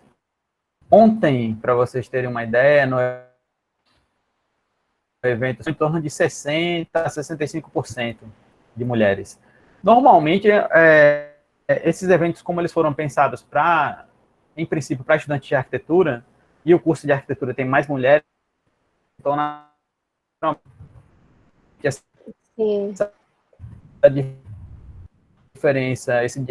diferença percentual, né, de ontem para hoje. E aí, muita gente, eu joguei isso no chat, e muita gente comentou aqui, né, o João, por exemplo, falou que a falta de participação dos homens é reflexo da recusa em entender e resolver os problemas aqui apontados. Aí a Mariana comentou que muitas vezes os homens não se veem como parte do processo de solução de alguns problemas. O João também complementou dizendo que os homens, em geral, não assumem que são parte dos problemas. O Adson falou que o medo por parte dos homens pode ser muito mais material. Aí tanto o Adson quanto a Janine entraram nessa questão que você abordou de que, né, o medo que aparece entre os homens é um medo que é diferente do medo que aparece entre as mulheres, né, sendo o medo que aparece nos homens muito mais vinculado a questões materiais, né, e não... Tem essa questão que o João falou também, Renan, que o João Pena falou que, além de mais vulneráveis, quando a família heterossexual tem apenas um veículo, quem utiliza é o homem, a mulher recorre ao transporte público, é verdade? Verdade, verdade. Isso, inclusive, aproveitando a deixa, a gente tem percebido, analisando as estatísticas de condutores, que essa é uma realidade que está começando a mudar, né? O número de condutores, de condutoras, ele cresce numa velocidade mais intensa do que o número de condutores homens. Claro, é uma correção de distorção, né? Durante muito tempo, a gente viveu numa estrutura familiar que era assim, né? O pai é o condutor, e aí o filho, o homem, assume a direção, né? E a mulher, ela acaba não tendo acesso, né, a esse... Hoje já tem mudado, e a gente consegue perceber isso nas estatísticas, apesar de ainda termos 75% dos condutores sendo homens. Deixa eu ler aqui algumas perguntas. Eu enchi das referências aí, atrapalhei um pouco o bate-papo, mas agora acabou. Como é, Diana? Não entendi. O bate-papo de referência que eu falei que ia mandar, mas agora já acabou. Podem voltar as perguntas. Tá bom. Acho que eu tava atrapalhando. A Sade comentou aqui, a Sade sempre com colocações muito pertinentes, colocou que... Escreveu assim: maravilhosas informações, principalmente para os jovens, para as jovens, que sempre se sentem vulneráveis no ir e vir. Também maravilhosa para as que já são maduras, porque passam a enxergar uma luz, já que a sociedade em geral nos passava uma normalidade. Aceitávamos essas regras impostas, seja com comportamento, vestimentas. Que bom viver em um novo cenário. Essa questão da normalidade é uma coisa que eu tenho falado bastante. Eu acredito, eu penso que a pandemia, como toda crise que também gera oportunidade, eu penso que a pandemia vai nos dar a oportunidade de, inclusive, contestar esse conceito de normalidade, né? Sim. E tem umas perguntas. Vocês querem comentar alguma coisa a respeito disso até então, ou já posso ler aqui as perguntas? A gente pode ler, Renan.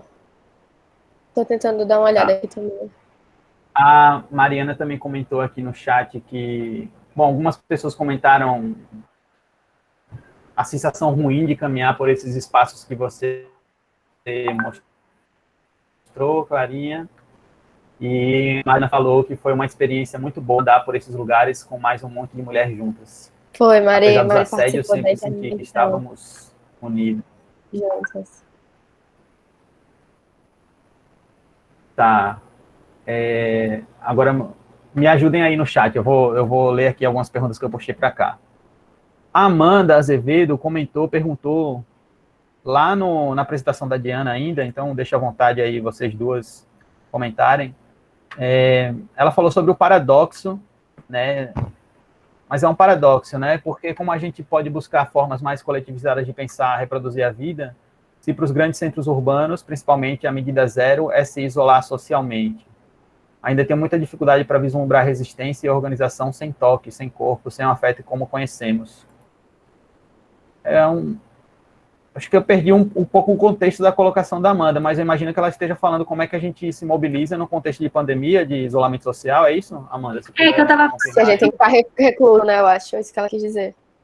Se eu estava falando da cidade, o cuidado, ser uma cidade onde o cuidado é coletivizado, como a gente faz para coletivizar qualquer coisa nesse momento que a gente precisa ficar isolado, né? Acho que é isso que ela disse do paradoxo, né? Por exemplo, tem alguns dados que estão mostrando que as intenções de compra de veículo individual, de automóvel, aumentaram muito depois da pandemia. Né? Lá na China, sei lá, tem no site da transportista, do Instagram, ela mostra a intenção de comprar carro era de 20% da população, preferia transporte público, né? Não sei, acho que transporte público lá deve funcionar. E aí mudou, agora depois da pandemia, a maior parte das pessoas querem comprar um veículo individual. Né, como, né, o que a Amanda está falando é como que a gente pensa essa coletivização do cuidado numa situação que é muito fácil transmitir, né? Mas eu acho que o que está salvando muito dessas populações super precarizadas aqui no nosso país é a solidariedade, né, que as pessoas estão, porque política pública, por enquanto, não está tendo. Então, o que está salvando no Brasil, que está tendo muita organização de movimento social, né, MST doando, isso é pensar o cuidado de forma coletiva. Eu acho que não necessariamente a gente está de mão dada, é uma forma linda, né, mas eu acho que coletivizar a reprodução da vida também passa por isso, sabe? É isso, a vida, todo mundo tem que ter um teto, todo mundo tem que ter acesso à comida, todo mundo, né, e a gente tem que garantir, enquanto coletivo, que isso aconteça, Amanda. É isso que eu fiquei pensando na sua pergunta, mas é maravilhosa, é um paradoxo mesmo. Não estou vendo.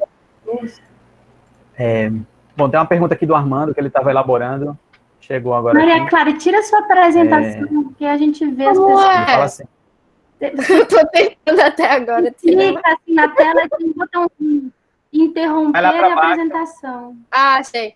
Saiu? Agora eu tô te vendo.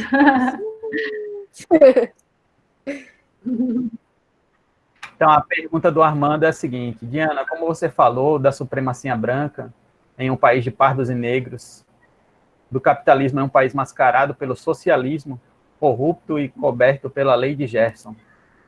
Uma professora federal com sua aposentadoria federal garantida, caso seja efetiva, branca, mãe, a pergunta é: a responsabilidade disso que acontece nos dias de hoje, como a quebra da estrutura familiar patriarcal, a dúvida eterna que paira sobre uma ideologia de gênero, sabendo-se que de gênero só existem dois, ou o ser humano nasce masculino ou feminino, que se passa daí a comportamento. Entre outras situações, deve ser o politicamente correto, implantado nos últimos 20 anos por um sistema político corrupto. Bom, tem uma diferença entre gênero e sexo, né? Mas eu vou deixar para Diana e a Maria Clara comentarem aí. Então, Antônio, a sua pergunta está bem confusa, né? Mas primeiro é isso, gênero não se nasce só masculino e feminino. Tem gente que nasce com os dois sexos, eu não sei se você sabe, né? Os intersexo, ou chamava antigamente de hermafrodita. Não nasce só feminino e masculino, não. Na verdade, nasce com pênis ou vagina. Ou construção social, né? Por trás do processo. Primeiro que não nasce só dois, nasce vários tipos. Segundo, que a gente que chama de feminino e masculino. Em várias sociedades outras humanas, não necessariamente é esse o nome que se dá para quem nasce com pênis, vagina, ou no caso dos intersexos, com os dois. Então, na verdade, isso é uma construção social, é o que a Maria Clara está falando. A gente que chama, inclusive, é uma construção social tão violenta que quando nasce o intersexo, né, na nossa sociedade, eu não sei se você sabe o que acontece, né? Se pergunta para o pai e para a mãe, você quer que seja menino ou menina, porque nessa sociedade que a gente construiu socialmente, como a Maria Clara diz, só pode ter esses dois. e a pessoa escolhe, vai ser homem, costura lá, e aí vira homem. Né? Então, na verdade, isso é uma construção social. Então, aí já, essa afirmação já não faz sentido. Mascarado pelo socialismo, eu também não entendi o que você quis dizer. A quebra dessa estrutura toda que a gente está falando aqui é tentar construir uma outra sociedade, né? Onde essas hierarquias, principalmente raciais, de gênero e de classe, não sejam, a gente está falando de cidade, né? Espacializadas da forma que são, aumentando ainda mais as desigualdades. Quer falar, Maria Clara? Estou vendo você mexendo, pode falar se quiser. Não. Né? Então, a gente está propondo pensar uma outra forma de organizar, porque como os dados que a gente mostrou aqui, né, tanto na minha apresentação quanto na da Maria Clara, a da Maria Clara é muito bacana, porque é uma apresentação que ela pegou um grupo ali, pôde se aprofundar sobre aquele grupo, né, eu fiz uma apresentação de uma coisa muito mais ampla, que às vezes parece que é uma coisa assim, né, que pode ter sido, tá numa outra escala, né, está longe da realidade, né, as pessoas parece podem que está longe, né, e o legal é que a Maria Clara mostrou como isso acontece igualzinho, num grupo específico ela pode acompanhar de perto, né? Como acontece de forma muito semelhante. Então, isso acontece por causa de uma estrutura, né? Que a gente, tanto social como espacial, no caso de como isso se materializa nas cidades, né? Como eu falei no começo. Isso. E o que a gente está colocando aqui é que precisa transformar tanto essa sociedade como essa materialização que a gente chama de cidade, para isso, de fato, poder mudar e essas pessoas sofrerem menos quando acontece uma crise do nível que a gente está sofrendo hoje, né? Que a gente vê que esses dados... Então, eu não sei se eu estou respondendo a sua pergunta, você falou de professora federal, também não entendi... Só para você saber, a minha aposentadoria não é federal, porque eu entrei agora e a aposentadoria já é diferente para os novos funcionários públicos, porque está sendo sucateado todo o funcionalismo público, né? E o nosso presidente atual quer que isso, né, cada vez seja mais difícil para o funcionário público poder ter um trabalho digno, né? Então, por exemplo, no meu caso, eu não tenho aposentadoria federal, eu tenho que pagar uma aposentadoria privada à parte, na UFAL, porque não tem, e só cobre uma parte do meu salário, que eu acho que vai ser 40% quando eu me aposentar. Então, isso que você falou também, não sei o que tem a ver com a pergunta, mas também não está certo. Mas, enfim, não sei se eu respondi, se você quiser comentar. Eu acho que a grande questão, a gente, voltando aqui mais para a temática, né, que a gente se propôs a discutir, essa ideia da cidade... Acho que a Clarinha colocou muito bem no final da apresentação dela, né, que uma cidade pensada para as mulheres é uma cidade pensada para todos, né, se as mulheres se sentirem seguras e convidadas, acolhidas no espaço público, todas, né, os homens também vão se sentir, né, então a gente pode também pensar num paralelo aí, quando a gente pensa em acessibilidade, né, as pessoas estão mais acostumadas a pensar em acessibilidade. Ela normalmente é associada a pessoas com deficiência. Mas, na verdade, acessibilidade é acesso às pessoas, a todas as pessoas. Em uma cidade acessível a um cadeirante ou a um cego, ela vai ser acessível a qualquer outra pessoa que não tenha, que não tenha nenhuma deficiência. Né? Então, acho que a Clarinha resumiu bem assim, a perspectiva, né, desse tema da cidade inclusiva. Né? Quer dizer, vai muito além disso, também tem muitas questões sociais, culturais, mas quando a gente pensa em planejamento espacial, propriamente dito, né, acho que a última frase da Clarinha é bem adequada. E eu acho que até se a gente prestar atenção como esses grupos, eles convergem, né? Se a gente pegar essas necessidades específicas de um deficiente físico, de uma mulher que vai andar na calçada com o carrinho do filho, uma criança que precisa ter um acesso diferente à cidade. Então, se a gente pegar todos esses grupos específicos de pessoas, a gente vê como dialogam as necessidades, como a cidade das mulheres é semelhante à cidade dos idosos, que é semelhante à cidade das crianças, que tem elementos semelhantes à cidade de pessoas com uma mobilidade reduzida. Então, eu vejo muito, assim, essas necessidades muito bem contempladas. Se a gente começar a pensar em cenários a partir dessa perspectiva de gênero, eu consigo visualizar as necessidades desses outros grupos sendo atendidas e sendo respondidas. Boa. Deixa eu ler mais outros comentários e perguntas aqui. Bom, antes um elogio da Mariana Mello, dizendo que adora os esquemas, Clarinha, que você apresentou no seu trabalho, que ela ilustra muito bem o processo. A Bea Andreotti falou sobre uma reportagem que ela leu sobre a organização em Paraisópolis. A partir de doações, eles alugaram casas no Morumbi que estavam vazias. Olha só, não sabia não dessa. Interessante. Não sabia não. Imagino que para proporcionar uma possibilidade de isolamento, né, de famílias que não têm como se isolar nas suas casas. A Maria Eduarda falou, os últimos movimentos da reforma urbana foram muito tímidos. Como você acredita que nós, urbanistas, poderemos agir a partir de nossos locais, avançar com a arquitetura social e mover o poder público a avançar nesse ponto? Acho que é da Nadir Moreira a pergunta. É para mim? Né? Eu estou procurando ela. Foi no momento da apresentação da Diana, mas as duas podem comentar aí. Deixa eu achar. Querem que eu leia de novo? Os últimos movimentos da reforma urbana foram muito tímidos.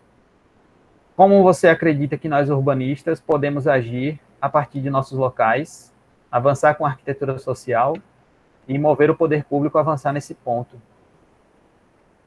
Acho que ela está se referindo às problemáticas que você colocou, sim, Diana. Da reforma urbana, né?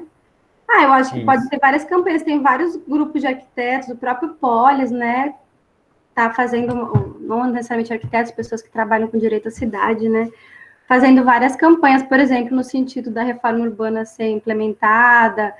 Tem aquela campanha que está fazendo se propagar por várias cidades, também tocada pelos arquitetos, que é do quartos para quarentena, né? Então, pegar os hotéis que estão vazios e ser um abrigo emergencial para as populações em situação precária de habitação, para evitar, né, a pandemia se alastrar nesses locais. Então, eu acho que é isso. Nesse momento, a gente pode usar de vários métodos aí de campanha, de pressão no poder público, né, para conseguir políticas emergenciais nesse sentido, né? Eu penso também que ela pergunta sobre a função, né, o que os urbanistas podem fazer, né? Eu penso que se a gente parar eu tenho tocado nesse ponto, no juramento do arquiteto, né? Quando é interessante a gente olhar com atenção para o que é dito ali naquele juramento, né? O arquiteto ele tem uma responsabilidade muito grande sobre o desenvolvimento social, né? Sobre o desenvolvimento das pessoas. E uma coisa que a Hermínia Maricato fala muito é no combate ao analfabetismo urbanístico, né? Na importância do urbanista em propagar informações, ser um agente conector de informações, né, com as pessoas, para que as pessoas bem informadas sejam também agentes de transformação, né?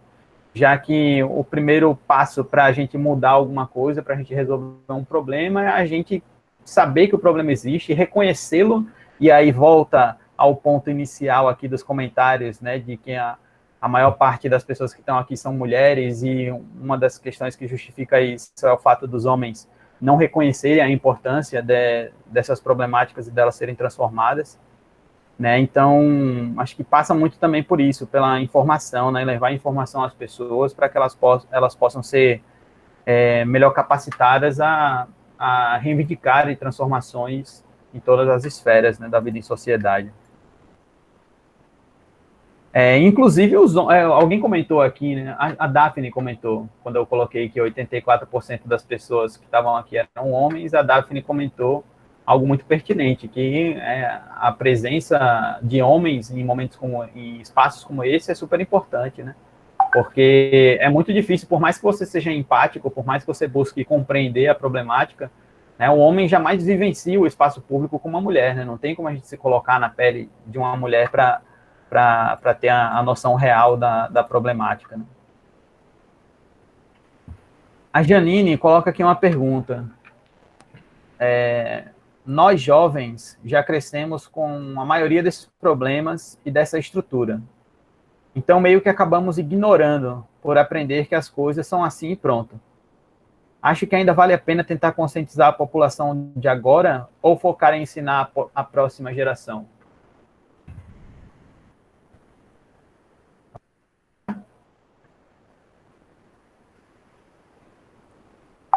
Acho que foi um comentário mesmo, né? Acho que vai muito na linha do que eu acabei de falar, né? Ela fala sobre se vale a pena conscientizar as pessoas de agora. Eu penso que sim, né? Que com certeza a gente precisa conversar com as pessoas que, né, que as próximas gerações são importantes, mas quem está tomando as decisões agora precisam também, né? É muito importante que elas mudem a forma de enxergar as coisas E quem que vai sejam... Fala, e quem vai conscientizar a próxima, acredito que seja essa, né? Então, se exatamente. esse pessoal que está aqui hoje consiga, se a gente, né, conseguir entender essa dinâmica, a gente vai, acho que indiretamente, automaticamente passar para o próximo. Tem aqui... A Amanda disse que quer fazer uma pergunta, mas está com receio de estar falando demais. Vou ler tua pergunta, Amanda. O Marcos falou, pergunta com cunho meio pessoal / sentimento. Diante do nosso atual contexto sociopolítico, vocês acreditam em uma construção urbana mais humana? Qual seria o time frame para alcançarmos tal qualidade urbanística? 10, 15, 20 anos?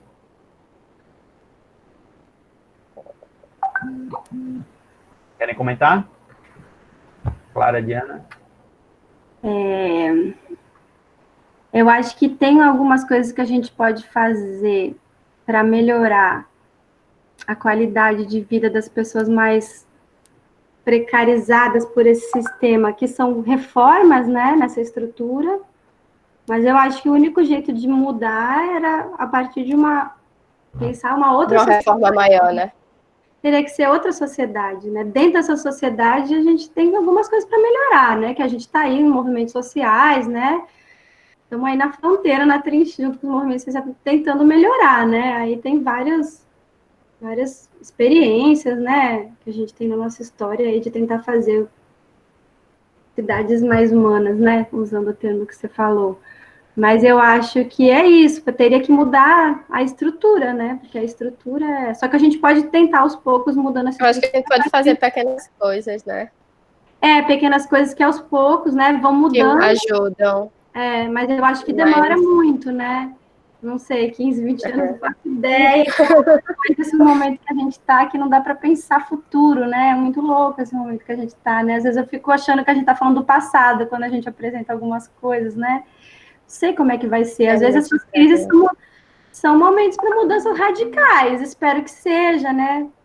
Porque do jeito que tá muito difícil mesmo, né? A nossa sociedade está no momento que ou muda ou... Não sei, o que você acha, Maria Clara?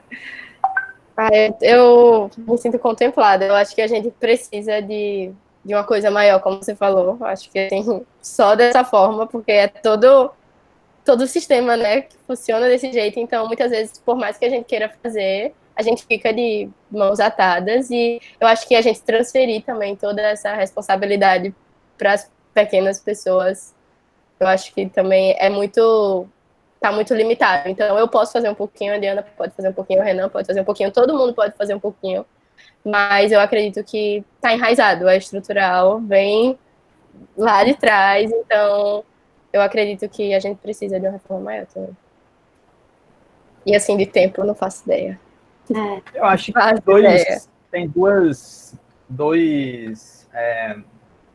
ramificações aí dessa questão, né? Uma é que algumas questões, quando ele fala de qualidade urbana, né? Algumas questões relacionadas à qualidade urbana, elas intrinsecamente requerem um trabalho de longo prazo, né? E a gente tem uma dificuldade muito grande no Brasil de pensar o longo prazo, né? A gente tem a síndrome dos 4 anos, né? A gente padece dessa síndrome dos 4 anos, que é o período que os gestores ficam no poder. Então, a gente tem um desafio aí de pensar políticas públicas de médio e longo prazo, né? E que elas sejam implantadas de fato. Né? E a segunda questão é que, sim, há muitas formas de promover, de melhorar a qualidade urbanística num curto prazo. Né? E além disso, a gente tem, como eu comentei, todo período de crise é também uma oportunidade de transformação. Né? Então, a gente não sabe quais são os reflexos dessa pandemia, o que ela vai deixar para a gente de resultado. Quase um consenso no que eu tenho visto por aí é que a humanidade não vai ser a mesma depois que a gente passar por essa crise. Né? Então, de repente, essa é a oportunidade de algumas coisas que a gente tem dificuldade de enxergar, se concretizando, né? Que essas coisas comecem a aparecer de forma concreta e a transformar a qualidade de vida das pessoas. Uma perspectiva de uma sociedade mais equitativa, quem sabe. A Flávia comentou aqui, parabéns a Maria Clara, Diana e todos que lutam pela equidade de gênero e justiça social. Sigamos fortes. A Amanda perguntou, ou comentou, deixa eu ver aqui o que ela falou. Hoje, uma representante da rede de advogados populares aqui do Rio entrou em contato para saber se teríamos como mobilizar arquitetas ou engenheiras para pensar logísticas de fluxo e protocolos de remoções e sepultamentos em média e larga escala, já pensando no horizonte possível das nossas próximas semanas. Que a gente tem um risco de colapso, né, do sistema de saúde e funerário também. A primeira coisa que me veio à cabeça foi uma sensação de que talvez nas próximas semanas a gente veja o cúmulo máximo da necropolítica em jogo. Não é mais um comentário, não foi pergunta, não. Não, depois ela pergunta. Ela fala, mas também pensei como a nossa relação com o espaço urbano é tão bizarra que até nessa questão dos sepultamentos vamos acabar tendo que discutir o direito à terra. Que loucura mesmo. É muito doido. Minha gente. Enfim, acho que nem foi uma pergunta mesmo, mas para compartilhar uma certa angústia de que todo esse colapso pode trazer para a gente. Mas vai rolar umas valas comuns, né? Imagina, quando começar a matar os mais pobres de maneira mais incisiva, né? Vai com certeza rolar umas valas comuns, jogar todo mundo lá. Na Itália aconteceu isso, né? Me parece. Sim, em Nova York já estão fazendo isso também, né? O problema da terra até na hora de se voltar, exatamente. Aí tem uma pergunta aqui da Juliana. Juliana Silva. Para a Diana, você pode falar novamente sobre a política do cuidado nas comunidades e quem disseminou esse conceito? Parabéns às duas, excelentes apresentações, muito boas. Antes de você responder, Diana, deixa eu só comentar uma coisa. Eu estou colocando aqui no chat o link para solicitar o certificado, quem tiver interesse. Tá? O certificado vai ser emitido tanto para os alunos da UNIT quanto para o público externo também, inclusive para as palestrantes. Aí a pergunta... Cadê a pergunta que eu me perdi aqui? É da política do cuidado. Eu não vou tomar muito tempo, não. Eu botei os dois textos que eu citei aqui nos links. Não é um termo que é muito usado não, no urbanismo. A política do cuidado, especificamente essa palavra, foi a Gabriela Pereira que cunhou num live que eu vi semana passada. Eu escrevi para ela, que ela é minha amiga, e falei, olha, você tem um texto sobre isso? Ela falou, não, eu estou fazendo. Então, é uma coisa que ela fez super recente, eu pus o link do live para você assistir. Gabriela Pereira, da UFBA, tem um trabalho maravilhoso sobre raça, gênero e cidade. Ela também é ganhadora do prêmio de melhor tese da Ampur. A tese dela é sobre a Carolina de Jesus, também muito legal de ler. E ela que cunhou esse termo, né? Essa coisa de como existe toda uma política do cuidado nas comunidades, né? Que aí a Natália Fazioni, que é a outra que eu citei, também está o texto aí, fala desses arranjos de cuidado, são arranjos de cuidado coletivo que nessas comunidades se organizam, né? Para dar conta dessas atividades, que são muito mais somatizadas nesses espaços, onde tem a precariedade para realizar e onde elas realizam também atividades de cuidado para outras pessoas, porque elas são contratadas geralmente para trabalhar como, né, domésticas, enfermeiras, faxineiras, para cuidar, para fazer atividades de cuidado remuneradas, e as da casa dela ainda, né?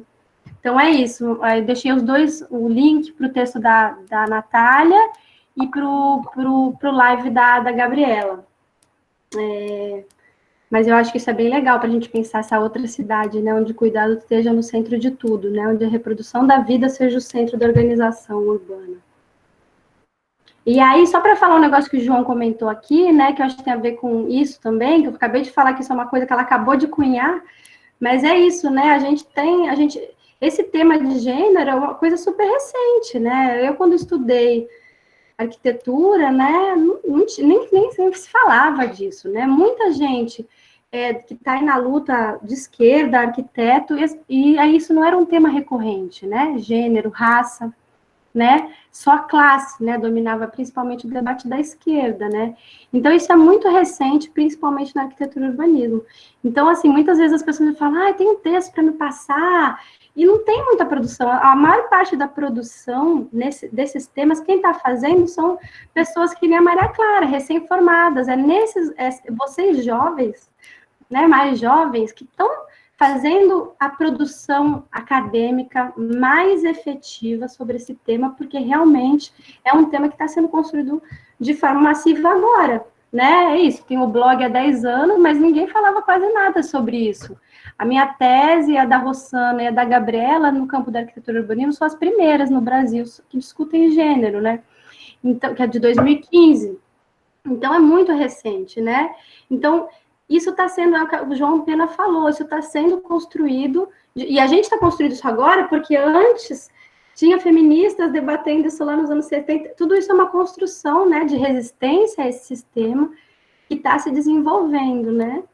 Então, acho importante a gente ler os trabalhos que da Maria Clara e de outras mulheres recém-formadas que estão produzindo muita coisa super interessante sobre esse tema, que estão pesquisando mesmo esse tema de maneira massiva, né, inovadora. Então, acho muito importante a gente ler trabalhos que, às vezes, não são trabalhos menosprezados na academia, porque é só um trabalho final de graduação, mas são esses que estão produzindo uma transformação no saber sobre pensar a cidade, mais do que... agora está chegando no mestrado, né? Muitas dessas jovens estão chegando no mestrado, e aí são textos que são mais hierarquicamente respeitados, né? Mas tem muita coisa boa sendo produzida. Esse trabalho da Maria Clara, que já falou aqui, nota 10, é maravilhoso, tem muito trabalho legal de graduação, que tem coisa muito mais inovadora do que a gente vê num doutorado, às vezes, principalmente para falar de raça e gênero na arquitetura e no urbanismo. E complementando, Diana, pegando esse gancho que você falou de ser um tema tão recente, quando eu fui fazer os meus estudos de caso, não sei se Renan lembra, você pode até comentar, eu tive muita dificuldade, então eu passei muito tempo para realizar os meus estudos, porque não existe, não tem. O que eu achei, aquela parte que, na apresentação que eu falo do gender planning, ele foi posto em prática, assim, em países que a realidade é muito diferente da nossa, então os exemplos o que eu analisei durante o meu estudo foi Viena, foi Berlim, então são países que têm estruturas totalmente diferentes da gente, que não é replicável aqui o que foi feito lá, muitas vezes. Então, assim, é também uma queixa que eu deixei nas minhas considerações finais do trabalho. Eu me senti muito, assim, muito só, entre aspas, entendeu? Porque eu não achei o que está sendo feito aqui, assim, eu não achei um modelo próximo, não achei um exemplo pertinho da gente. Então, o que está sendo feito agora. E cabe a gente, né, fazer e produzir. Uhum. Verdade, eu até comentei para a Clarinha no começo, mas Clarinha, por que você está buscando esses exemplos tão longe? E eu fiquei um tempão nessa parte dos estudos de caso, ainda na esperança de encontrar. Eu procurei tanto, não achei. Se alguém tiver algum material, me envia, por favor.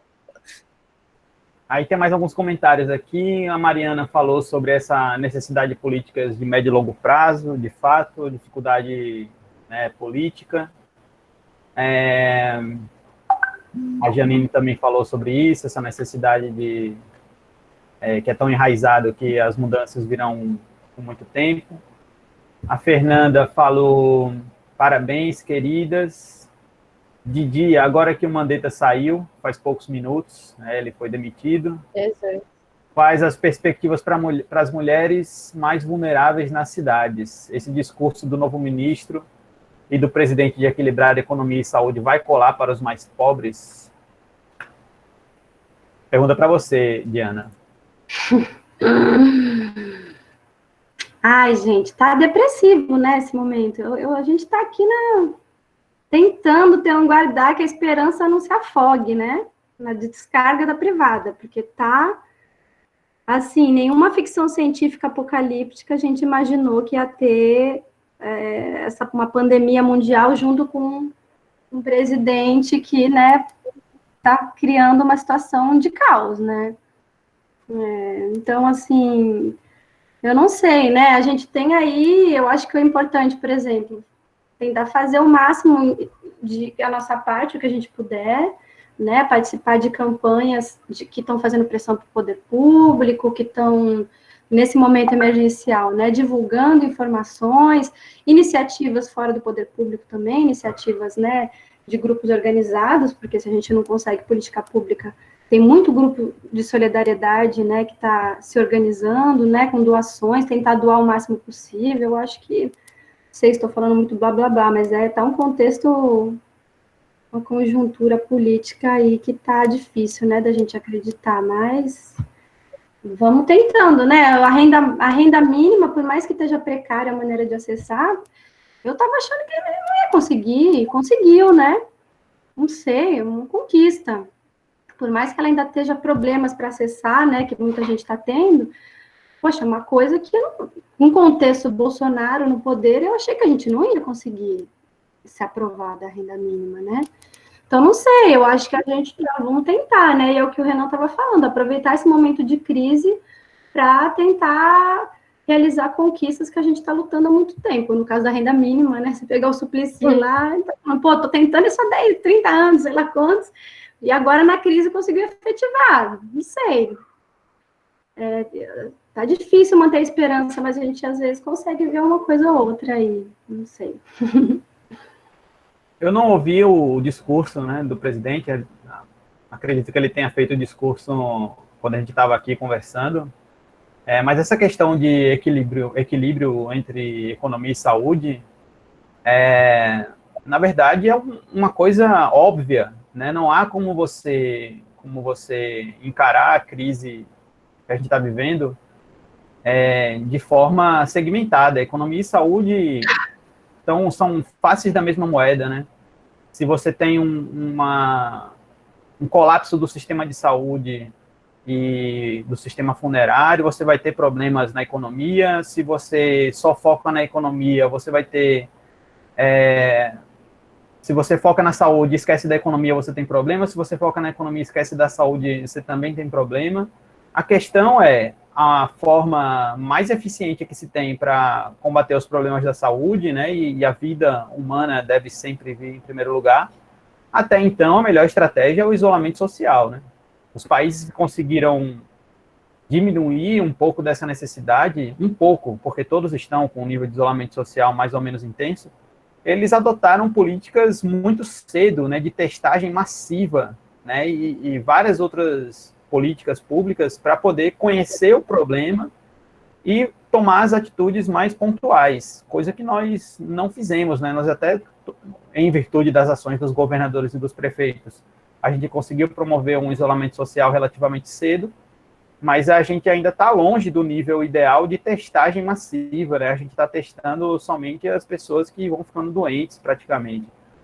Então, é difícil vislumbrar que forma é essa de equilíbrio entre economia e saúde que está sendo pensada, tendo em vista que o discurso da União tem sido, da União não, do presidente especificamente, tem sido de flexibilização do isolamento social, né, coisa que nenhum outro chefe de Estado, né, ou pouquíssimos, raríssimos chefes de Estado pelo mundo estão propondo e praticando, né? Enfim, estou com a Diana aí nessa, tá difícil ter esperança, mas vamos seguir na persistência, né, já que dizem que ela é a última que morre. Deixa eu ver o que mais foi falado aqui. Vamos caminhando para o final, tá, gente? Vou ler aqui os últimos comentários e a gente vai encerrando o evento. O João falou que, além disso, o desafio também passa pelos espaços de poder. As mulheres geralmente são minoria nos locais de representação, no Congresso ou Câmara de Vereadores. São essas pessoas que propõem leis e definem um rumo em certo sentido. A Daphne colocou outra live maravilhosa, vejam, mas eu acho que você esqueceu de colocar o link, Daphne, ou você estava... A Diana. Acho que ela tá falando que eu citei, da Gaia e da... Eu esqueci de falar, é da Gabriela, a Gaia, né, Gabriela Pereira, com a Tainá, né, a Tainá de Paula, né? Foi, Daphne falou quando a Diana estava comentando. Esqueci de falar que são elas duas nessa live maravilhosa. Assistam, é muito boa. Tá aí o link. Legal. Aí a Amanda queria super agradecer o debate, muito bom ver vocês.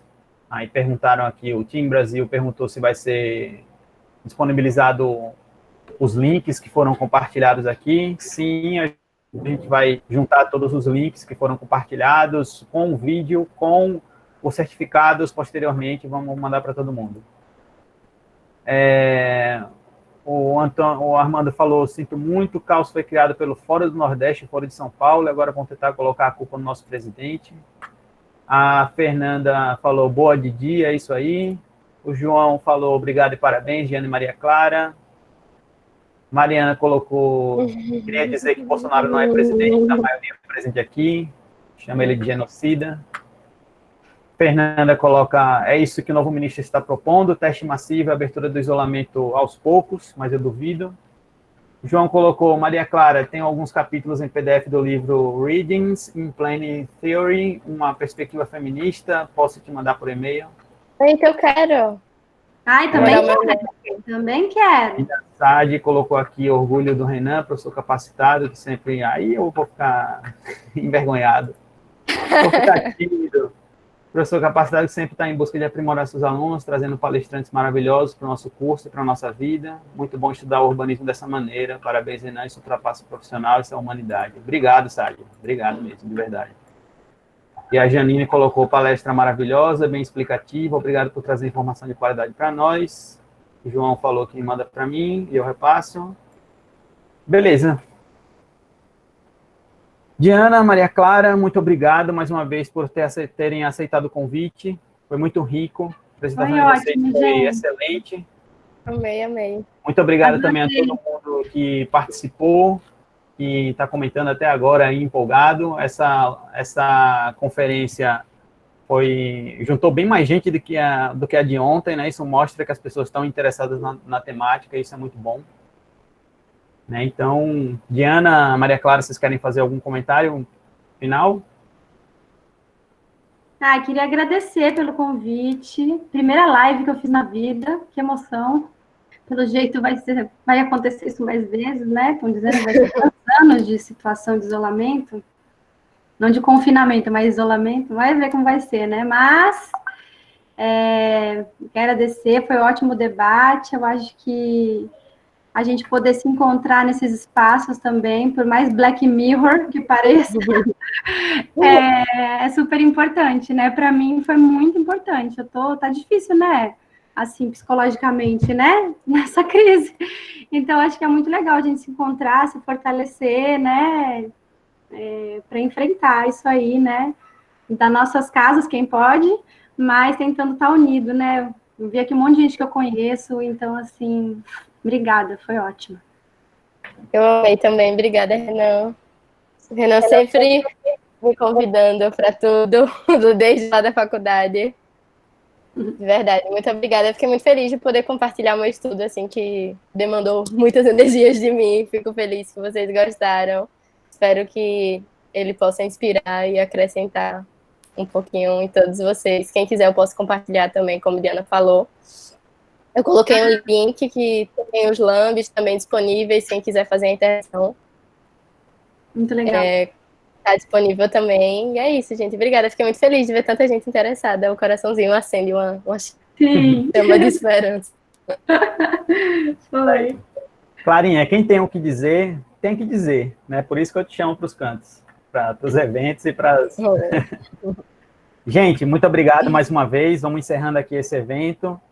Em breve a gente vai estar organizando novos eventos aí. O Centro Universitário Tiradentes tentando continuar suas atividades acadêmicas e de contato com a comunidade, né, interna e externa, contribuindo aí para a formação do conhecimento, né, e para o desenvolvimento que é, ao fim e ao cabo, o objetivo de todo mundo, né, seja de direita, de esquerda, apoiador do presidente, crítico do presidente, o que quer que seja, ao fim e ao cabo, todo mundo quer desenvolvimento, todo mundo quer viver numa sociedade melhor, numa sociedade com mais qualidade de vida, com mais oportunidades para todo mundo, né, acho que se a gente caminhar nesse sentido, a gente vai estar certo, sem dúvida nenhuma. Então, em breve a gente vai estar mandando o link do vídeo, no certificado, de tudo, né, no e-mail que vocês deixaram para a gente, ok? Obrigadão, pessoal. Até mais. Até outra oportunidade. Tchauzinho.